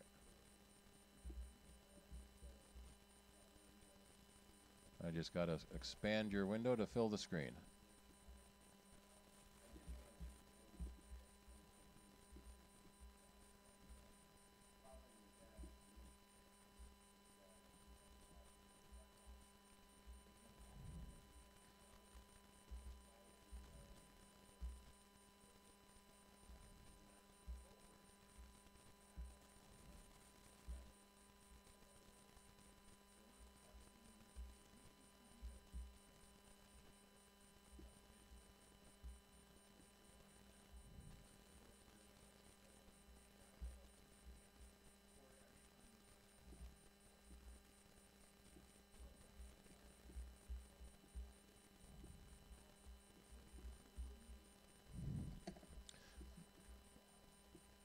There's no button that says fit to window.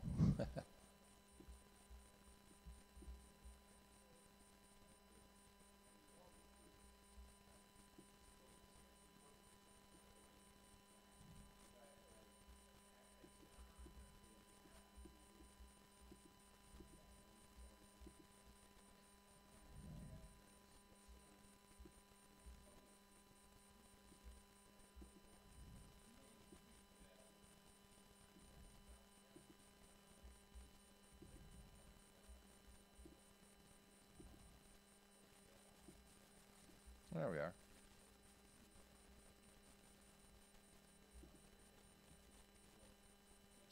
All right. We should probably get going.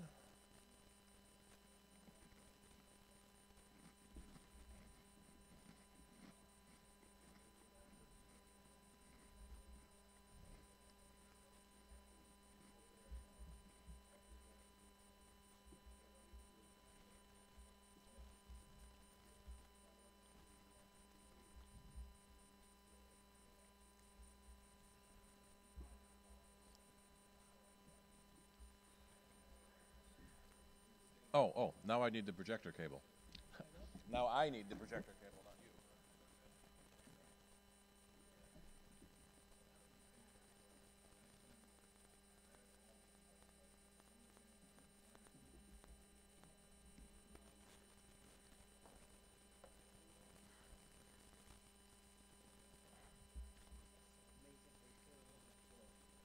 Yeah.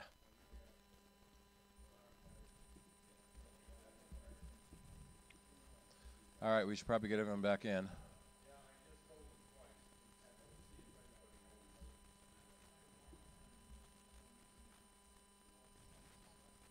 Yeah.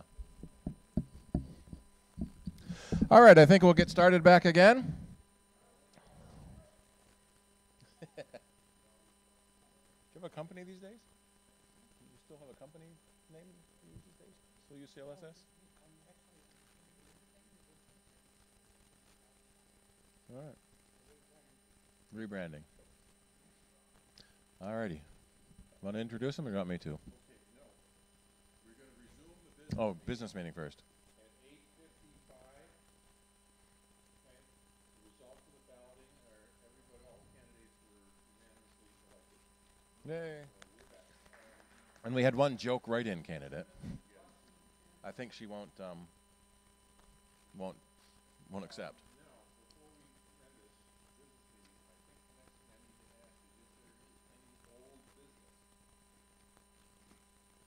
No old business. Yeah. From last year's business meeting. Is there any new business? Is there anything I'm forgetting? How would you know what I'm forgetting? I think we're done. Do we have a motion to end the business meeting? Charlie? Bruce? All in favor? Yeah. No, unanimous there. All right, business meeting's over. Jerry Seward. Thank you.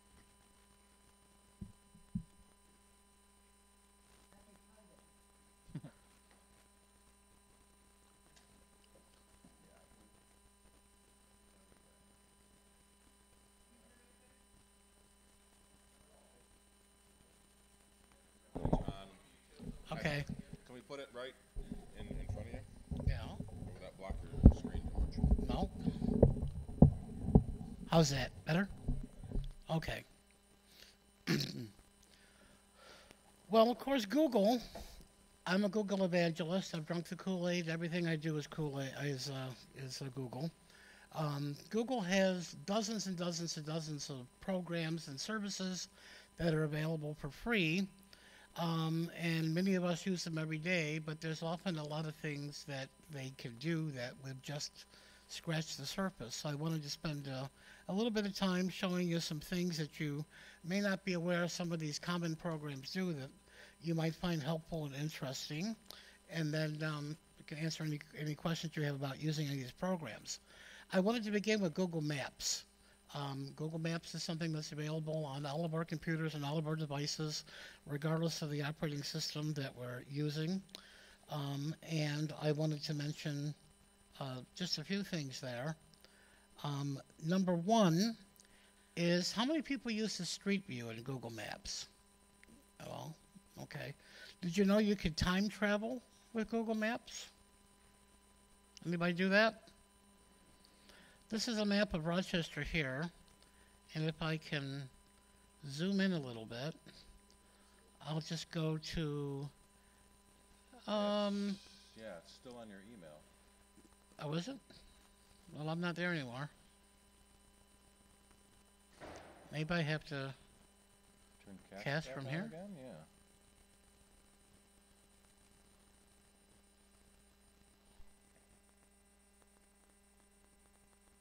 that maps now? No, still got the email. Oh, let me close that.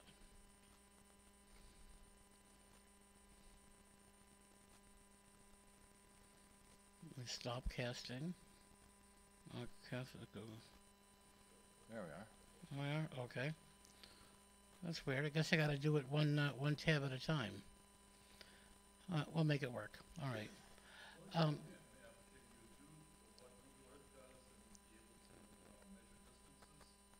Yes, you can use distances with maps. Yep. Absolutely. I can barely hear you. I'm sorry. Yeah, can you show how to do a distance when you get the down to it? Yeah. Hang on just a second.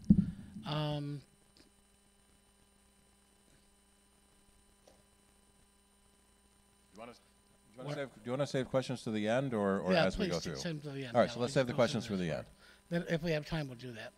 Anyway, this is the way, of course, you do a street view. Is you drag the little guy here to wherever it is that you want to go, and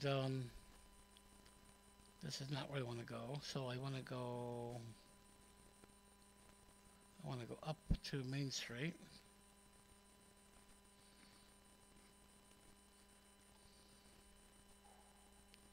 Bring it back up here again.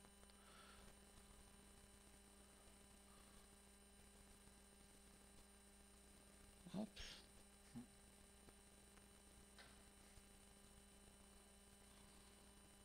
Too sensitive.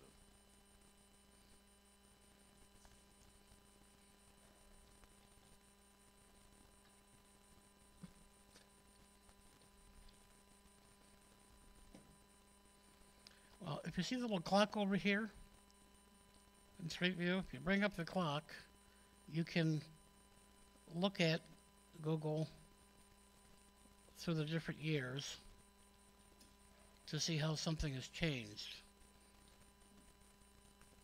And what I was trying to do was get to, just to show you an example, get to, can't see where I'm at right now. Get to where Midtown Plaza used to be, because it's certainly not there anymore.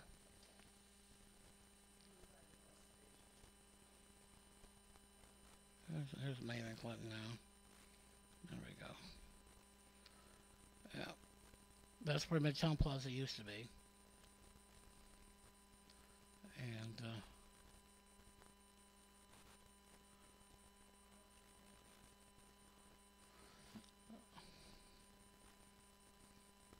remember the Skyway between McCurdy's and Sibley's and so forth. So you can travel through time. Google's been doing this since 2008. So just imagine what it's going to be in 20 years from now or whatever when you want to take a look and see what it's like there now.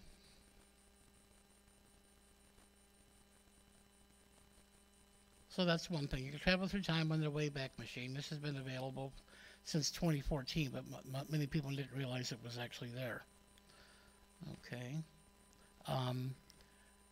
You can also, of course, when you're here, if you click on this little icon, it'll take you to your present location. And we can see Phil, we can see Chris, we can see a number of people.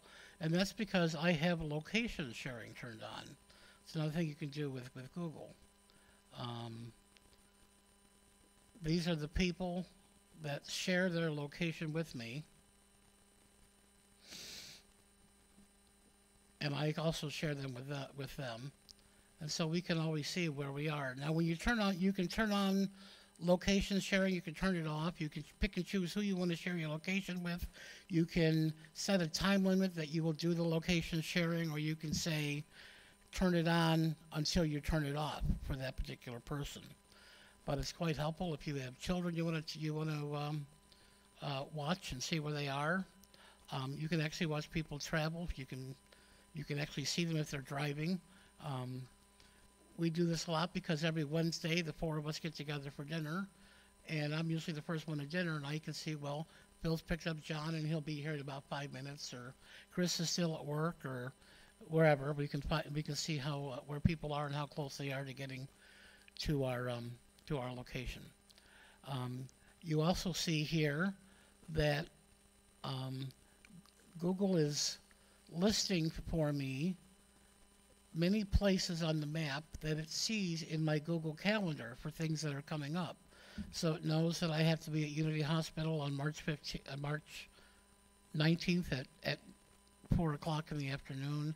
I have to be at the Brook House for an auxiliary dinner meeting tomorrow. No, May 5th. May 15th, is that tomorrow? May 15th, no.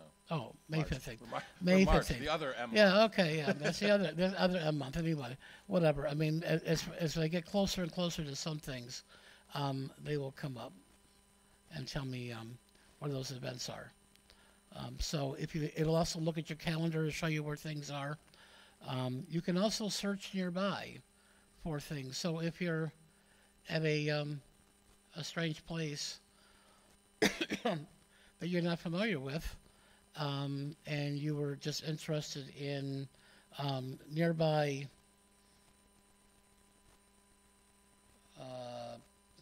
coffee shops,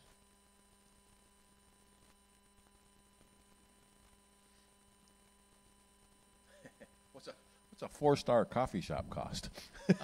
or $4. yeah, it'll pop them up, and then you can of course pick one that you want, and it'll give you the details about those places. Sometimes they'll show you pictures. They'll give you the hours they're open, whether they're expensive or not. They'll show you reviews from other people. This is all part of a service called Local Get Your Business Online. And a lot of people create their own information they have available through Google Maps so you can see the details about it. Sorry. My phone timed out. Also, when you're doing directions in Google, you can search for things. So, for example, it knows right now that I'm at 1801 East Main Street, and I can put in another address, or I can put in what I'm looking for. For example, the Jiva Theater.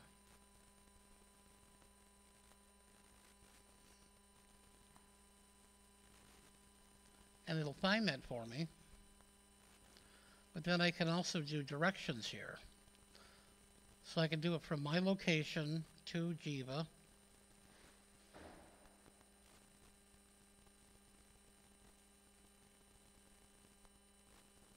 There's no air flights. What's that? There's no air flights from here to Jiva Theater. Oh, that's right. That's right. There's none, is there? So this is the regular directions here, and it'll suggest different ways of getting there from where we are right now. This is, if I click on the little car, of course, it's going to give me driving directions, and it'll tell me I can get the details here exactly how to go. And I can send these directions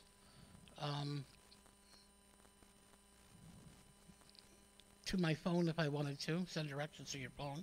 So you have a mobile device and you've looked this information up ahead of time on your desktop computers, you can send it to your phone so that you have it with you when you actually do travel.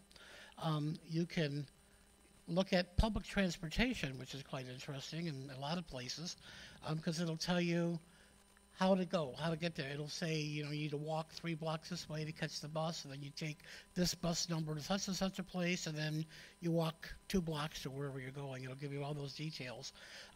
You can also choose to go at different times. So you can use the current time, or you could tell it the times that you want to leave or the time you need to be there, and it will tell you what public transportation things are available and what times you should take them. It also will give you a walking route if you want to walk the route. Many cities now have bike save routes, and it'll do bike routes for you as well. And you can't see it on the desktop version of Google Maps, but on your mobile devices, there's a little guy with a briefcase. And if you click on him, it will give you information about the Uber rideshare program, if you have the Uber app on your phone as well. And it'll let you pick and choose which of the 2 Uber services you want to use, the regular or the more deluxe one. It'll give you the approximate fare. It'll tell you how long the ride is and, excuse me, how close an available Uber driver is to you already from where you are. So this is handy whether you're in your own city or you're somewhere else traveling. All this information is available right from Google Maps. Also, if you have a mobile device, when you're at your location, you can choose the little icon here that recenters you to find your current location, and then you can choose your parking, and it will list that's where you parked your car, and from there you can also write a note, any note you want about where your car is parked. If you have a time limit for where you're parked, you can set a timer so it'll warn you it's time to refeed the meter or whatever. And you can also use your camera there to take a picture of the area. I know a lot of times when I travel to a different city that I'm not familiar with and I have to park my car and walk 5 or 6 blocks to where I'm going, that's helpful to find the car again. Otherwise, I could be walking around for a long time looking for my car. Okay. So those are a couple of things with Google Maps that I thought were interesting. Google Keep. Anybody use Google Keep? Change your cast. There's a way to cast the whole desktop, but I'm sorry? change your cast. Yeah, again. I'll change that to Yeah. There's a way to cast the whole desktop, but I don't have the instruction handy. Okay.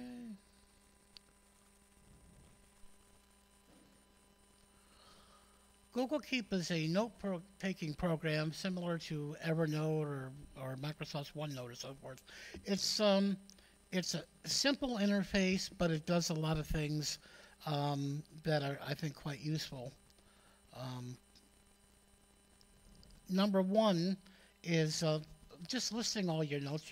Your notes are usually in one place, but one of the things you can do with the notes that are really important that you want to stand out is you can pin your note. At the top here is a pin. So when you pin a note, it goes right to the top and will be displayed before all of your other notes. And then, of course, you can unpin it, and it'll go back with all the other notes. You can also move your notes around from one spot to another. So you can change the order of where your notes are and put your most put them where you'd like to see them. One of the things you can do with Google Notes is keep lists. So when you create a list note, and let me just do this.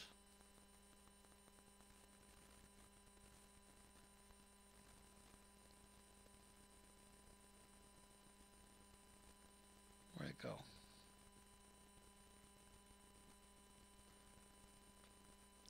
Here it is. When you create a list, lists can be very simple. They can be two lists, they can be shopping lists, they can be all kinds of things. But when you create a list, you can just add the items like soup. Let's just create a shopping list, yeah. We'll call it groceries. It's hard to see with this mic, I'm sorry.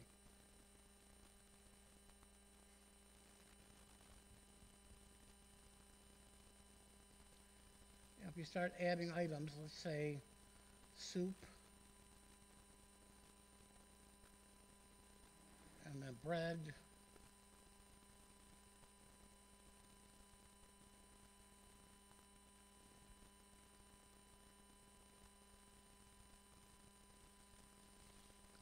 and milk.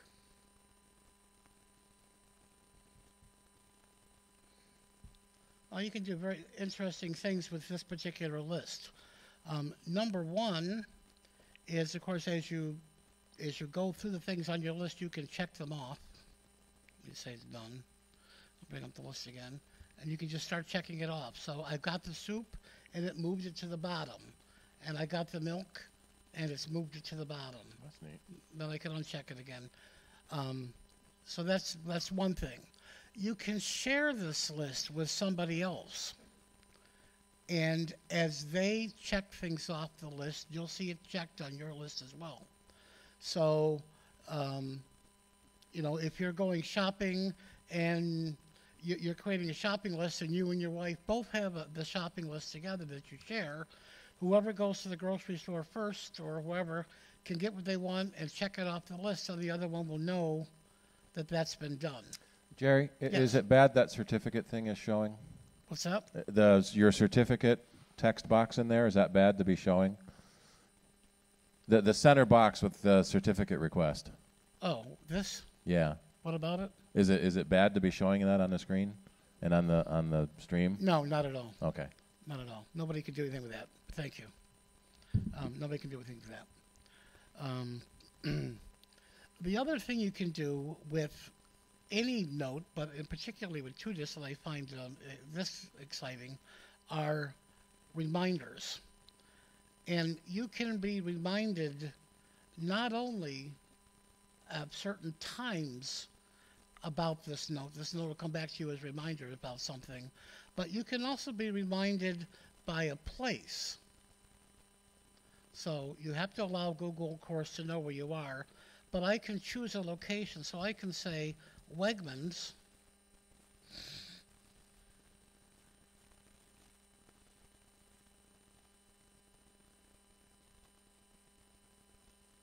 I can't even see what I'm typing, I'm sorry.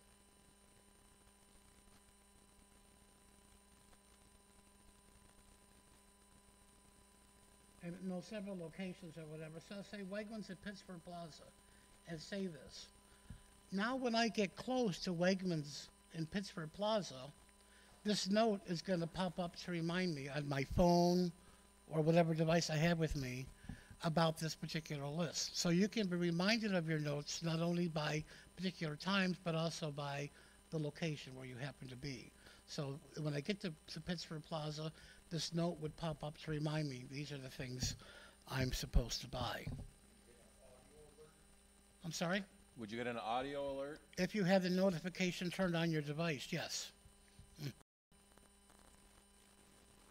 Yeah. Okay. Any of these lists can be shared, or any of these notes can be shared, not just lists. When you create a note, of course, when you take a note, you can do it just that way, just take a note. You can create a list file, and I've shown you that. You can take a note with an image, and you can either choose an image from a file you have, or if you have a device with a camera, you can take a picture, and that picture will be stored as a note. And then you can also write text to go along with that picture. The other thing is if you have a picture saved as a note. The cast quit work. The cast isn't working. Thank you.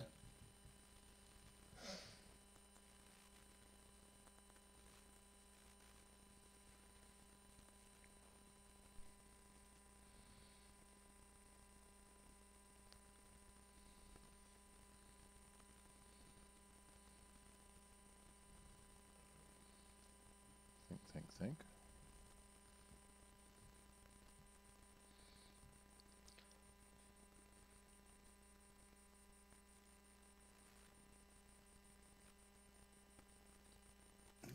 Not connected. I'll try it again.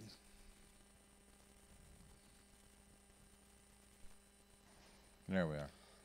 Excuse me.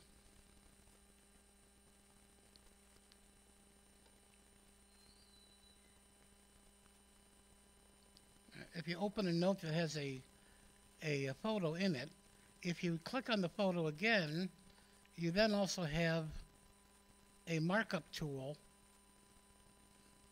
that you can use to edit the photo. I don't know where my photo went. We lost the cast again.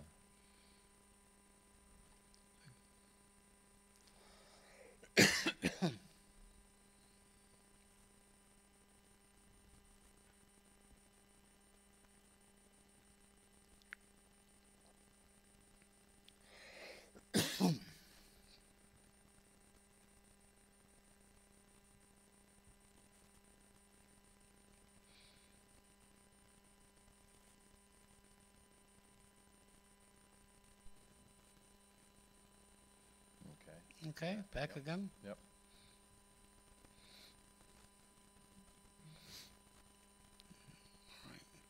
In organizing your notes, of course, you can change the color of any note. You've got several colors to choose from. You can coordinate your notes by color and say, this note is for family things, this note is for Apple Cider things. This thing is for work, you know, whatever. You can organize them any way that you want. You can search your notes. Well, you can also add labels to your notes as well. So when you see where that goes. You can add a label to your note, and we'll call this one personal, and the label will appear here.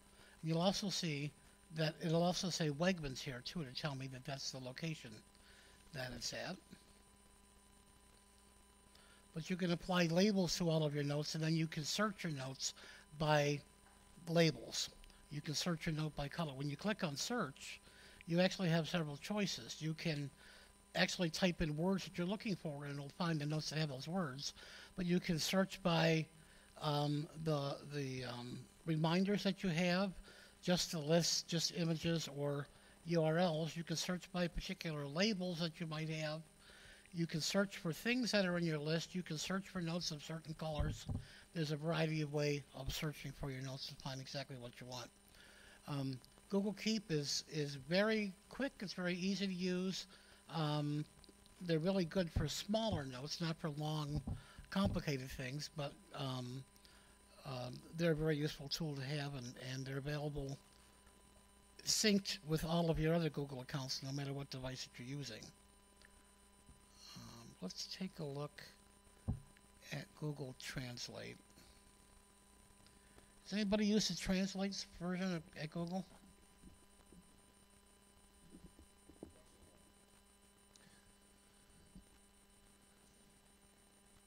Okay, I think I have to cast that too.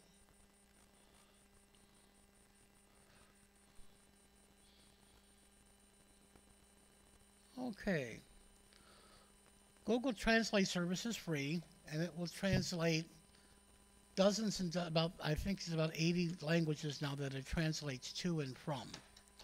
And you can translate web pages, you can translate documents, you can translate pictures, you can translate a variety of things. One of the things you can do if you have Google Translate on your devices is if you see a sign in a foreign language, you can open up the Translate app, click the camera button, and hold the camera up to that sign, and it will translate it for you instantly on your screen. I never had an interest in traveling to the Orient, because even if I could learn to speak the language, I don't think I could learn to read Japanese or Chinese characters. But if you had this device with you and held it up, you would be able to see what those signs said. I'm sorry? A restaurant menu? Oh, yeah, sure, absolutely. Yeah.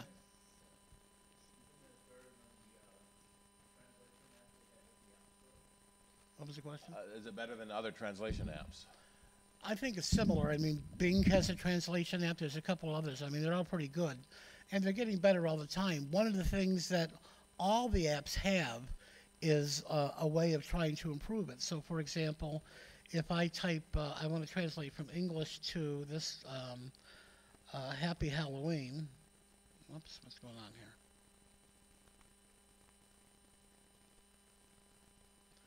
To say whatever.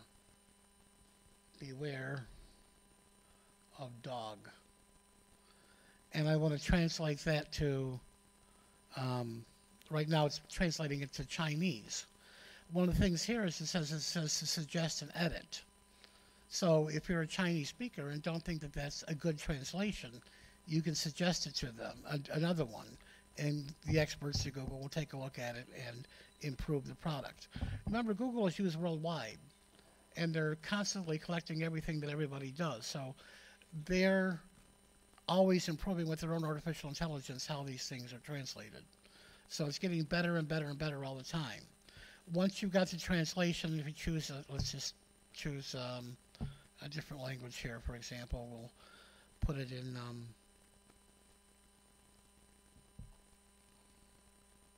Danish. Then you can listen to it. It's in there somewhere. Klingon is in there, isn't it? Klingon's in there, I think. Yep. Used to be. I don't see it now. It used to be. Attack. Yeah, but here's Dutch. And I think I have.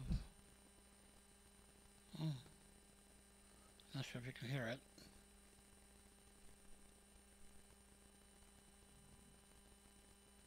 No, I'm not hearing it for some reason. But anyway, you should be able to listen to it. You can share this with somebody else. Of course, you can copy it and paste it into any other application that you have.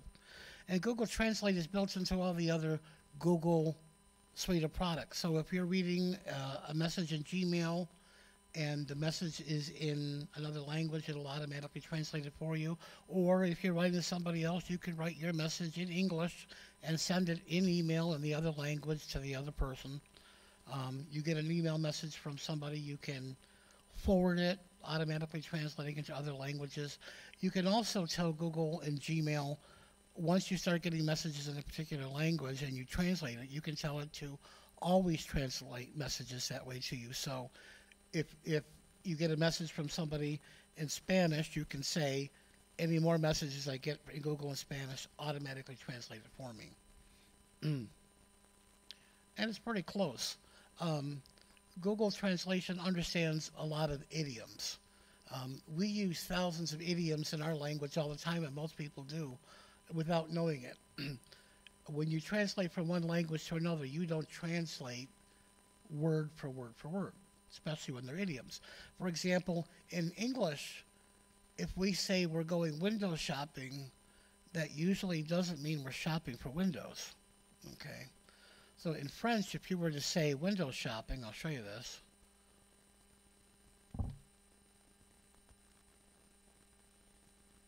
Anybody know the word for window in French? Fenêtre, right. If I translate this to French,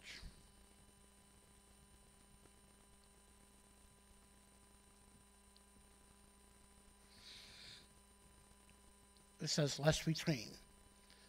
That literally means lick the storefront window. Okay? Well, if you think about it, that's what you're doing. You're taking a taste of what's inside from outside through the window. But we wouldn't say in English, let's go lick some windows, you know. So you're saying that is a legitimate French idiom? Absolutely.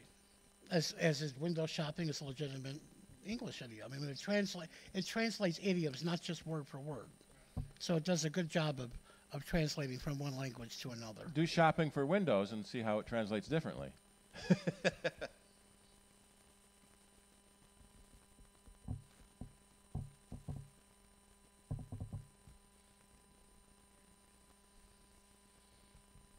Yeah, interesting.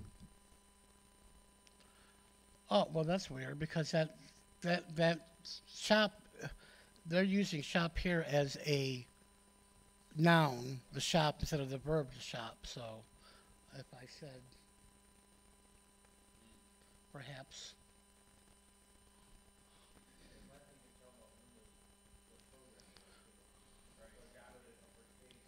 I can't hear him, sorry.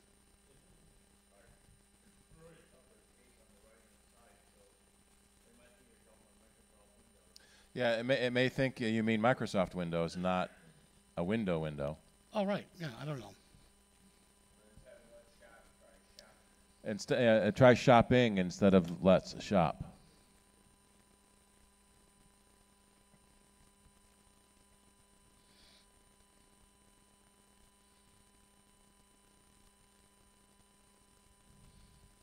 Yeah. It still says, you know, magazine.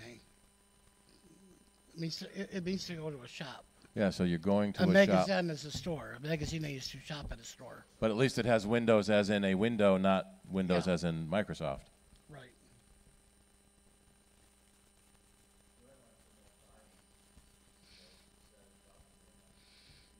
Buy Windows instead of, yeah. Yeah. Whatever. play with it sometime. I mean, there's a lot of things you can do with Google Translate, but one of the things I like about it is the ability to take pictures of signs and things that you might not recognize. So let me also just go. For example, I'm going to load a web page here.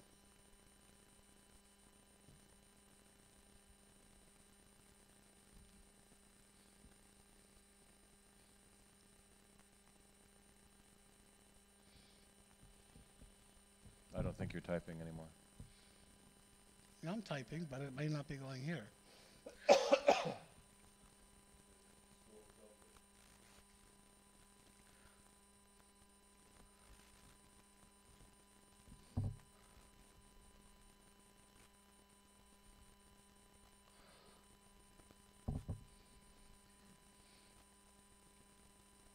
All right, here's a page. I'm in Google Chrome, the Chrome browser. And here's a page that's in German. And it knows that it's in German, and it knows that English is my configured language on this machine. So it automatically pops up and asks me if I want to translate this page or not.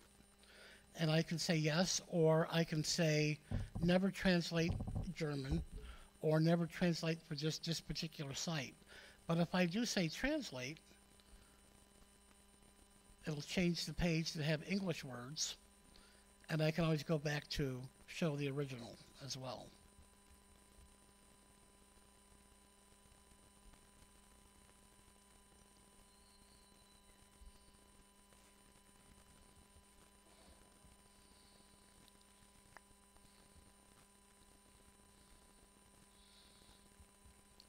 So translation is also built right into the actual web pages. So if you come to any web page in another language, it's very easy to read in English as well.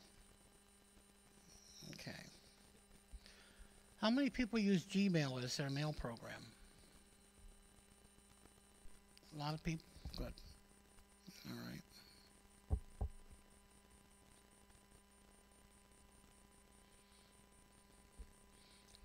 I have to recast, I'm sure, right? Yep.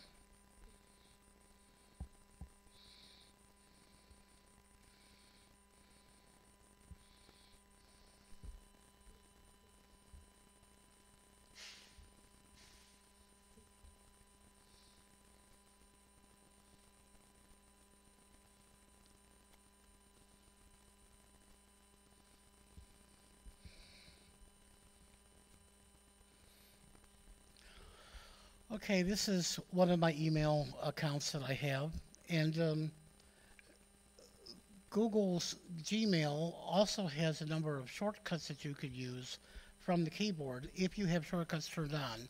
Under settings, here, there are many different settings that you can have in Gmail, and one of them is using keyboard shortcuts. So for example, if I just type C, it'll open up a window for me to compose a new message. Or if I type a D, it'll open up a composed message in a whole new window. If I type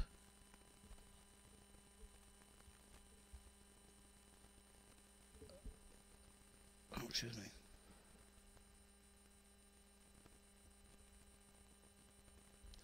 If I'm reading a message,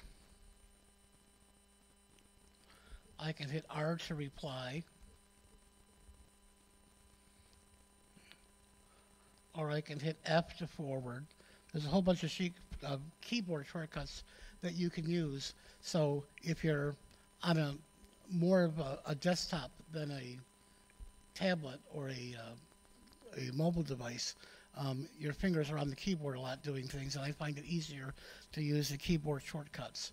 If you hit U and go back to your regular menu as well. And there's quite a number of other shortcuts you can use, hundreds of them. When you're reading a message, you can go J to go forward and K to go backwards, and all kinds of things that are easy. But keyboard shortcuts are nice and handy if you are somebody like me that likes to type a lot and hates using the mouse as much as possible. Google also, for their whole suite of products when it comes to Google Docs, Google Sheets, Google presentations, and so forth, they have something called Labs in their settings. And Labs are some experimental programs that may or may not work consistently, but most of the time they do, that offer you a number of additional features that you can implement if you want to enable them.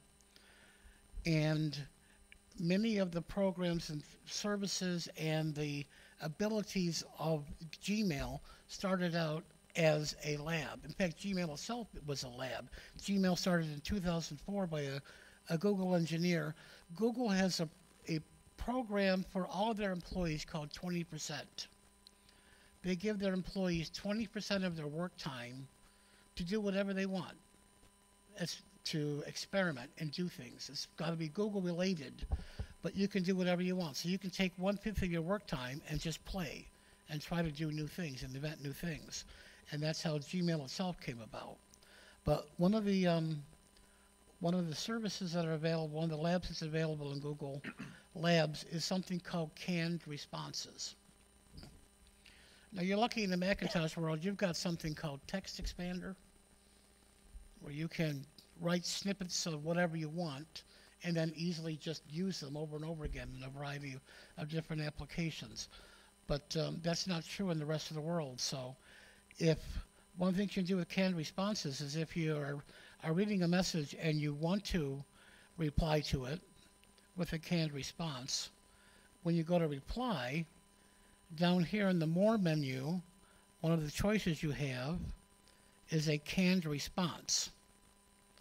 And you can create a new response, you can add a new response. So I've got one here called address that just automatically inserts your address. So if there's something that you keep sending out over and over and over again, or writing in response to messages that you get, you can create a canned response ahead of time and then bring it into any one of your messages anytime you want to.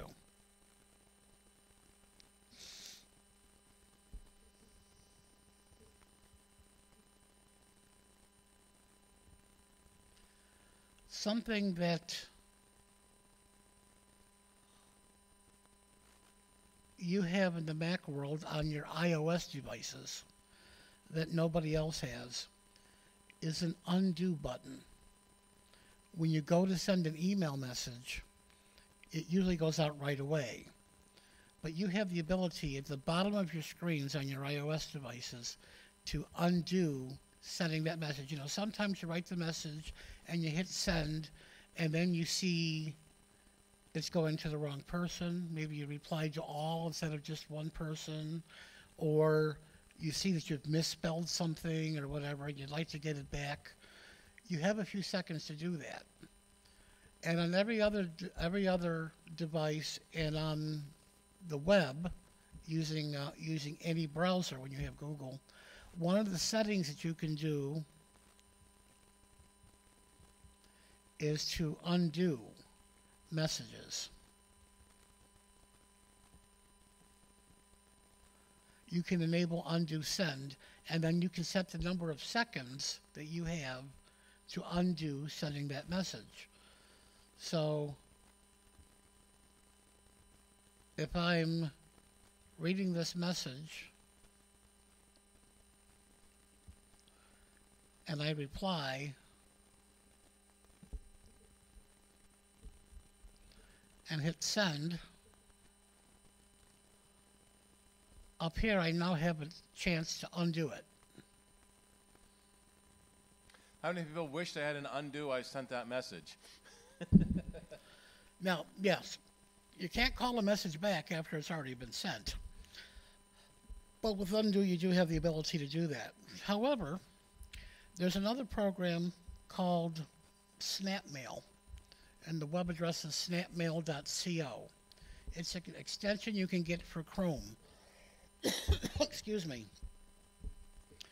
And when you go to your Gmail in your Chrome browser, next to the send button is a little green button that says send SnapMail. And if you send the message as snap mail, when the other person gets it, it will automatically delete after an hour after they've got the message. They don't do anything, you don't do anything, it just goes away. It's called snap mail. So they haven't even opened it? They have to open it first. Yeah, and once it's been opened, it will go away after an hour. Another lab, excuse me, not a lab, but all the Google suite of products also have additional extensions, programs that people write that can be useful for you to do that. And one of them, when you go to get add-ons, one of them is a mail tracking program called MailTrack. And that will do the requesting a receipt from somebody. So when you use MailTrack, you can say, you know, you want to be notified that the person actually opened their email message, and that will come back and tell you, yes, it's been opened. And again, take a look at in all the Google suite of products. If you look at the add-ons, you'll see a number of useful things that you might want to try to help you in your mail. Also, a lot of people have some problems just sorting, filtering, dealing with their mail, because in Gmail, everything is all in one place. We don't really have folders in Gmail, but we do have labels. So you can create labels, and you can assign labels to various things. You can have the messages automatically labeled. For example, here's a label called GGW, and that's for the Genesee Gateway of Rochester Freenet. So I have it set up so that if anybody sends, I have this particular Gmail set up so that this Gmail account is set up so that if people write to me at several other email addresses, a copy comes here too. And then I have it set labels so that when I look at that, I know that this message actually came in to my Genesee Gateway account. And that's in red. And it's probably just junk mail. It looks like it's just junk mail. But I can filter it. I can just look at those messages. I can do a number of things with them. You can filter these messages and do a variety of things. So you can set message rules and say, for example, that when this message comes in, put a label on it and archive it, which means it goes into the archive. It's still there. When I say see all mail, I'll see it, but I don't see it in all my regular mail. Just so I can look at all the mail that's automatically gone to the archive. I can archive it anytime I want just by clicking on it and saying to archive the mail. Now it's in the archive. But I have a number of different labels for different email addresses, and this way I can readily see right away what the messages are about, decide priorities, I'm going to look at it or not, or automatically filter and find all the messages for that particular topic. You can create as many labels as you want. You can also star things. And a star, of course, can have any kind of meaning that you want to. It could be an important meeting. It could be something that you've got to follow up with. It could be messages from Mom. It could be anything that you want them to be. And you can also set, there's multiple stars, so you can set different colors for different things. When you go to your settings,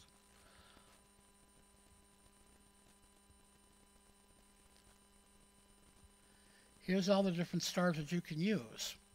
And these are the ones that are not in use. These are the ones that are in use. So if you want to start using a red star, just push it up, and now it's available to you to use for whatever you want in your Gmail program. So you can use labels.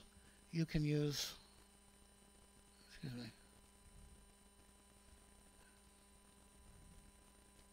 you can use labels, and you can use stars to help sort your mail and filter things and help organize mail the way that you want. Do you have any questions on any of those things? Got about 5 minutes left. Okay. Yeah.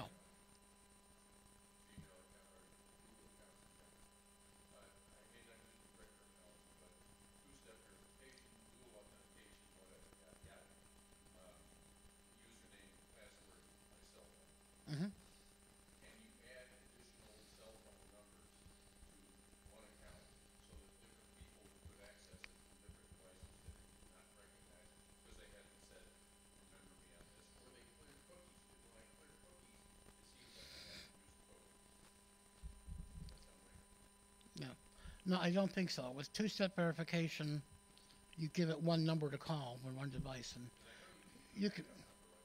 Yes, yes, and you can change that number anytime you want.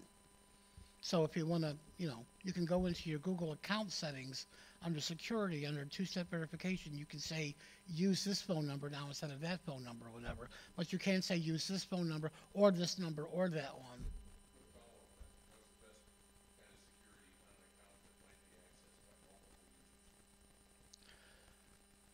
Depends on the program that you want to do that. For example, with Gmail, you can set up what's called delegations.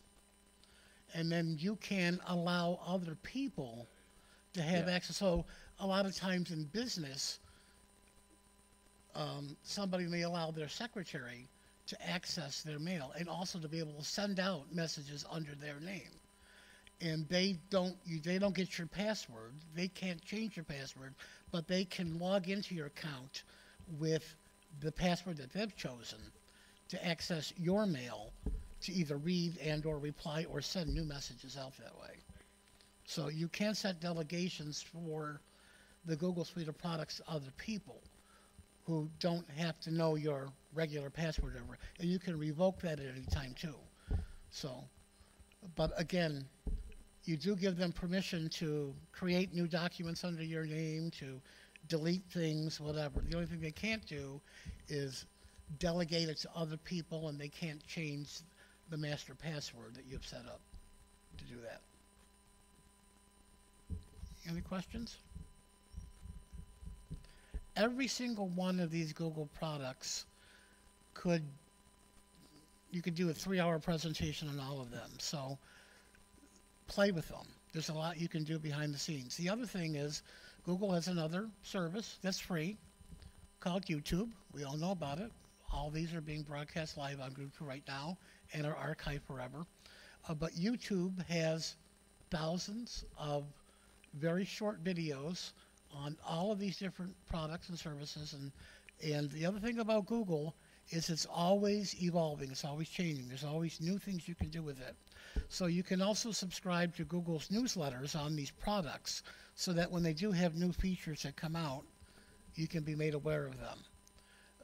When you're using these products, it's called software as a service. So all of these things are being done in the cloud. All you're doing is using an app or a web browser to access that. So as Google rolls out new features, you may not be aware of them because they're just always there. And you don't do an update necessarily yourself. You don't install new software. You may not be aware of what's new. If you're using the iTunes Store or the App Store or whatever to get new apps, usually there's a what's new section. So if you're going to download a new version of it, it tells you what's new, what's available, whatever. But if you're using something over the web like this, you have no idea some of the new features that have been added that might be available to you. So there are newsletters or news services that you can subscribe to, mailing lists from Google for the products that you use that'll keep you up to date on new things that are happening.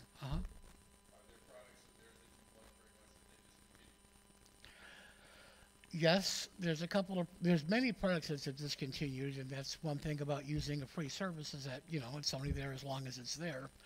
But sometimes what comes around goes around and comes back again sometimes. For example, Google had a program out there called Google Latitude that a lot of people used to track other people, share your locations with them. That's built into Google Maps now. But it went away for 3 years, and people started using other products to do that and kept complaining to Google, that you took it away. So they've listened and added that feature to Google Maps. Google used to have another program, I forget the name of it now, but it was an RSS newsfeed program, newsreader. Google Reader. Was it called Google Reader? I think it was called something else, but it might have been. But it was a reader app anyway. But Google just stopped it. And millions of people were using it, but they just decided they weren't going to support it anymore. It was about the same time that Google Plus came out. And almost nobody uses Google Plus except Google people, I think. So I think they wanted people to convert to that, and it didn't happen. I will remind you, too, that on the first Thursday of every month at St. John's Meadows, we have a group called Rochester Googles. It's free.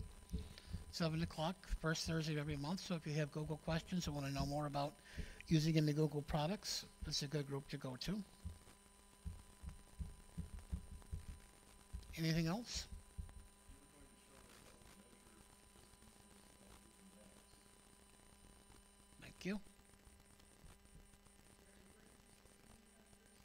Thank you. St. John's Meadows.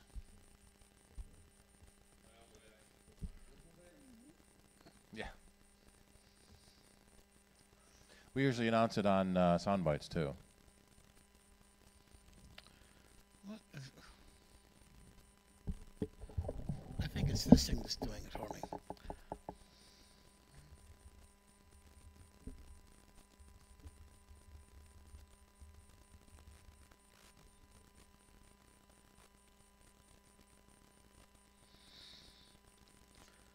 So, Cast again. yes.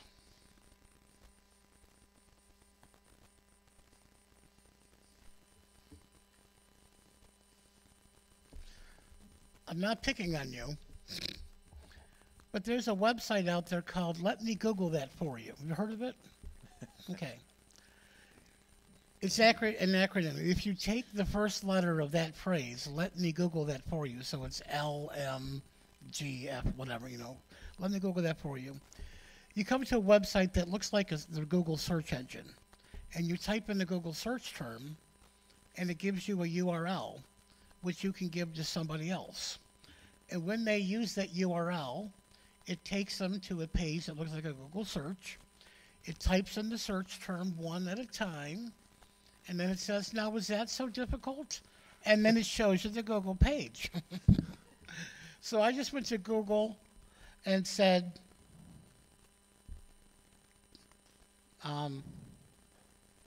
measure distance in Google Maps.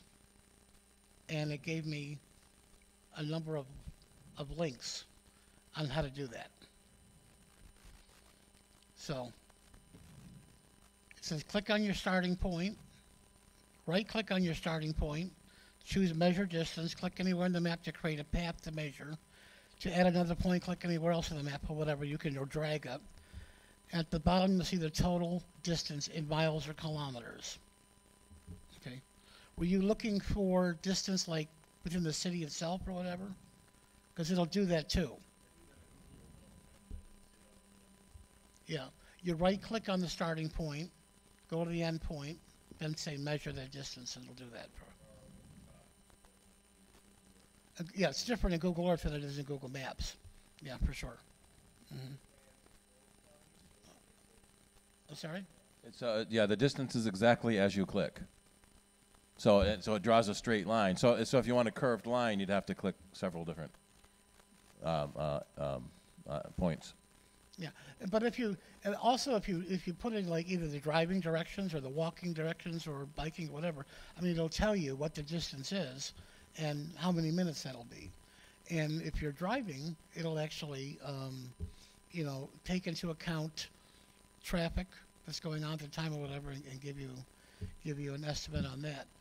It'll also do Google Flights for you. So if you go into Google Maps and say your starting point is Rochester and your ending point is Dripping Springs, Texas, it'll come up and tell you that when you fly, it's going to be 5 hours and 50 minutes. You got to fly from Rochester to Austin. It'll tell you, the approximate fares or whatever. Then you can click on Google Flights, and Google Flights will give you tell it the days that you want to travel and all that information.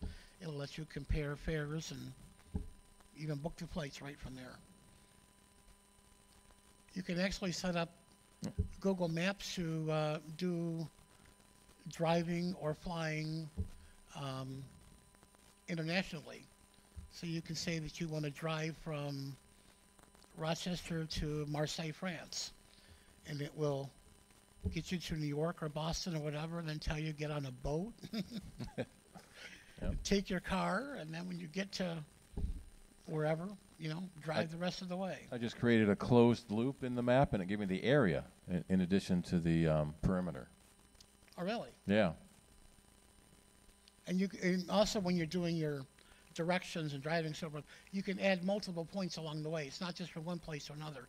You can add any number of stops that you want, and you can change the order of them around and whatever. So it's quite good for Google planning.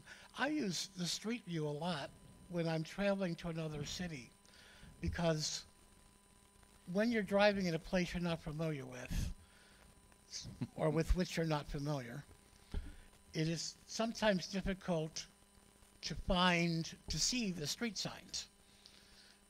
They're in different locations. Sometimes they're overhead, sometimes they're on the side, sometimes you can't see them. It's supposed to be there, but it's not there. When you're driving in traffic, you've only got so many seconds to look at what you're looking for. So I use the Street View a lot before I go someplace. And then I know, oh, when I see the Burger King, it's going to be the next left. And I hope when I get there that it's a Burger King and not a Wendy's now. But the maps are being updated more and more frequently now, so hopefully that's accurate. And Street View is a lot more than just Street View now on Google Maps. People are mapping the insides of things like shopping malls and airports and college campuses and hospitals. They're doing indoor mapping. They're also mapping hiking trails through national parks and things like that. You drag your little guy onto a building that has an indoor map. Mm-hmm. Yeah, right. And sometimes you can see, if you see a window or mirror, you can see a reflection of the mapping person riding their bicycle or carrying the mapping tool. Yep. They have hikers that are carrying the Google cameras, so you can go through a lot of places, a walking tour like you were on a hike. There's a place in, I forget, some country in Europe where they just added a bunch of street views from a dog's perspective on walking through what it looks like if you were a dog, what they were going Yep. to. Miniature Wonderland in Hamburg, one of the largest miniature railroad and diorama and airplane, the whole shot. Google just put a bunch of little tiny Google Street View cars. Oh, really? And so now you can go through Miniature Wonderland in a Google Street View car.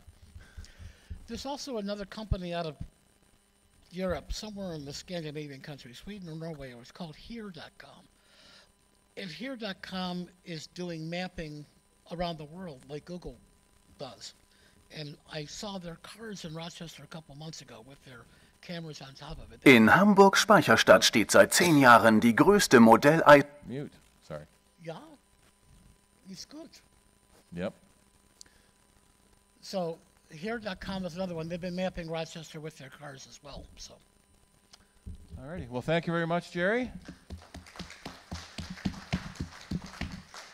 And so that's the first Thursday of the month is Rochester Google's. And they have a Google Plus page and a Facebook page. Yes. One of the few people using Google Plus. Very few. Yep. And then so for CIDER, this coming Saturday at 1 o'clock is Bob Hoy's Green Apples. And then at 3 o'clock, Bob's going to be doing the Q&A, right? Yeah. Our board meeting next Monday, February 21st. Thank you. Next Wednesday, February 21st. And also Saturdays is... it said March too, didn't it? It's, I changed, okay, because February and March, the days are the same. So the dates are the same, yeah. And then Sound Bites, Saturdays from 12 to 2 to answer questions between meetings. All right, thanks y'all for coming, and we'll see y'all next time. Question? Yes.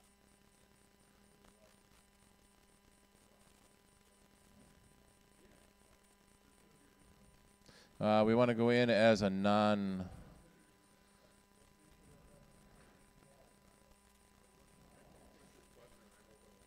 Yeah. All right. You found where the search was?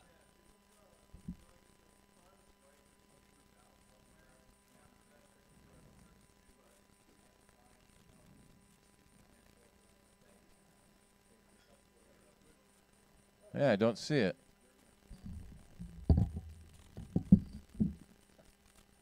So when I'm not logged in, I don't see it. Maybe I have to be logged in?